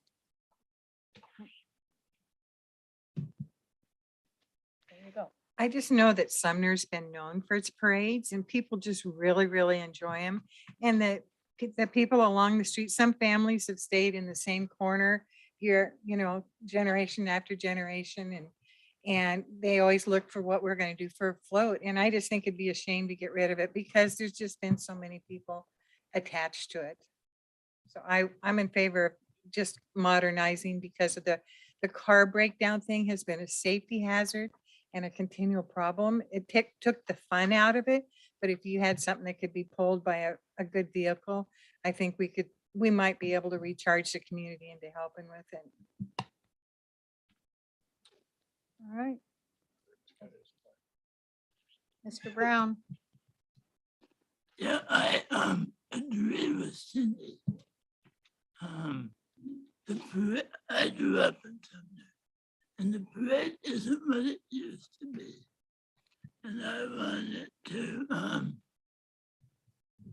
keep it doing the best we can. A float from Sumner, in my mind, is important. So a trailer would be fine. All right. Is that everybody? Charlotte, do you have any input? It's way too much for you? All right. Seeing that, Do we have any Jason. calendar issues before you adjourn, Mayor? do we have any calendar issues before I adjourn? No, no Okay. calendar issues. Who's the alternate on ARPA? Mr. Reed may not be able to make ARPA this week, so just want to put that on. It's Councilmember Boteto. It's Boteto. Is it Cat Cole? No, It's Barb. it's Patel? Barb, actually. Okay, I'll reach out to her. Okay. okay. So we're gonna have a meeting on Wednesday at 5:30. Do you Yes. have a report or I have anything? no, All right. I don't think you would be happy if I decided to give a report tonight. Okay, so I think we are adjourned. The time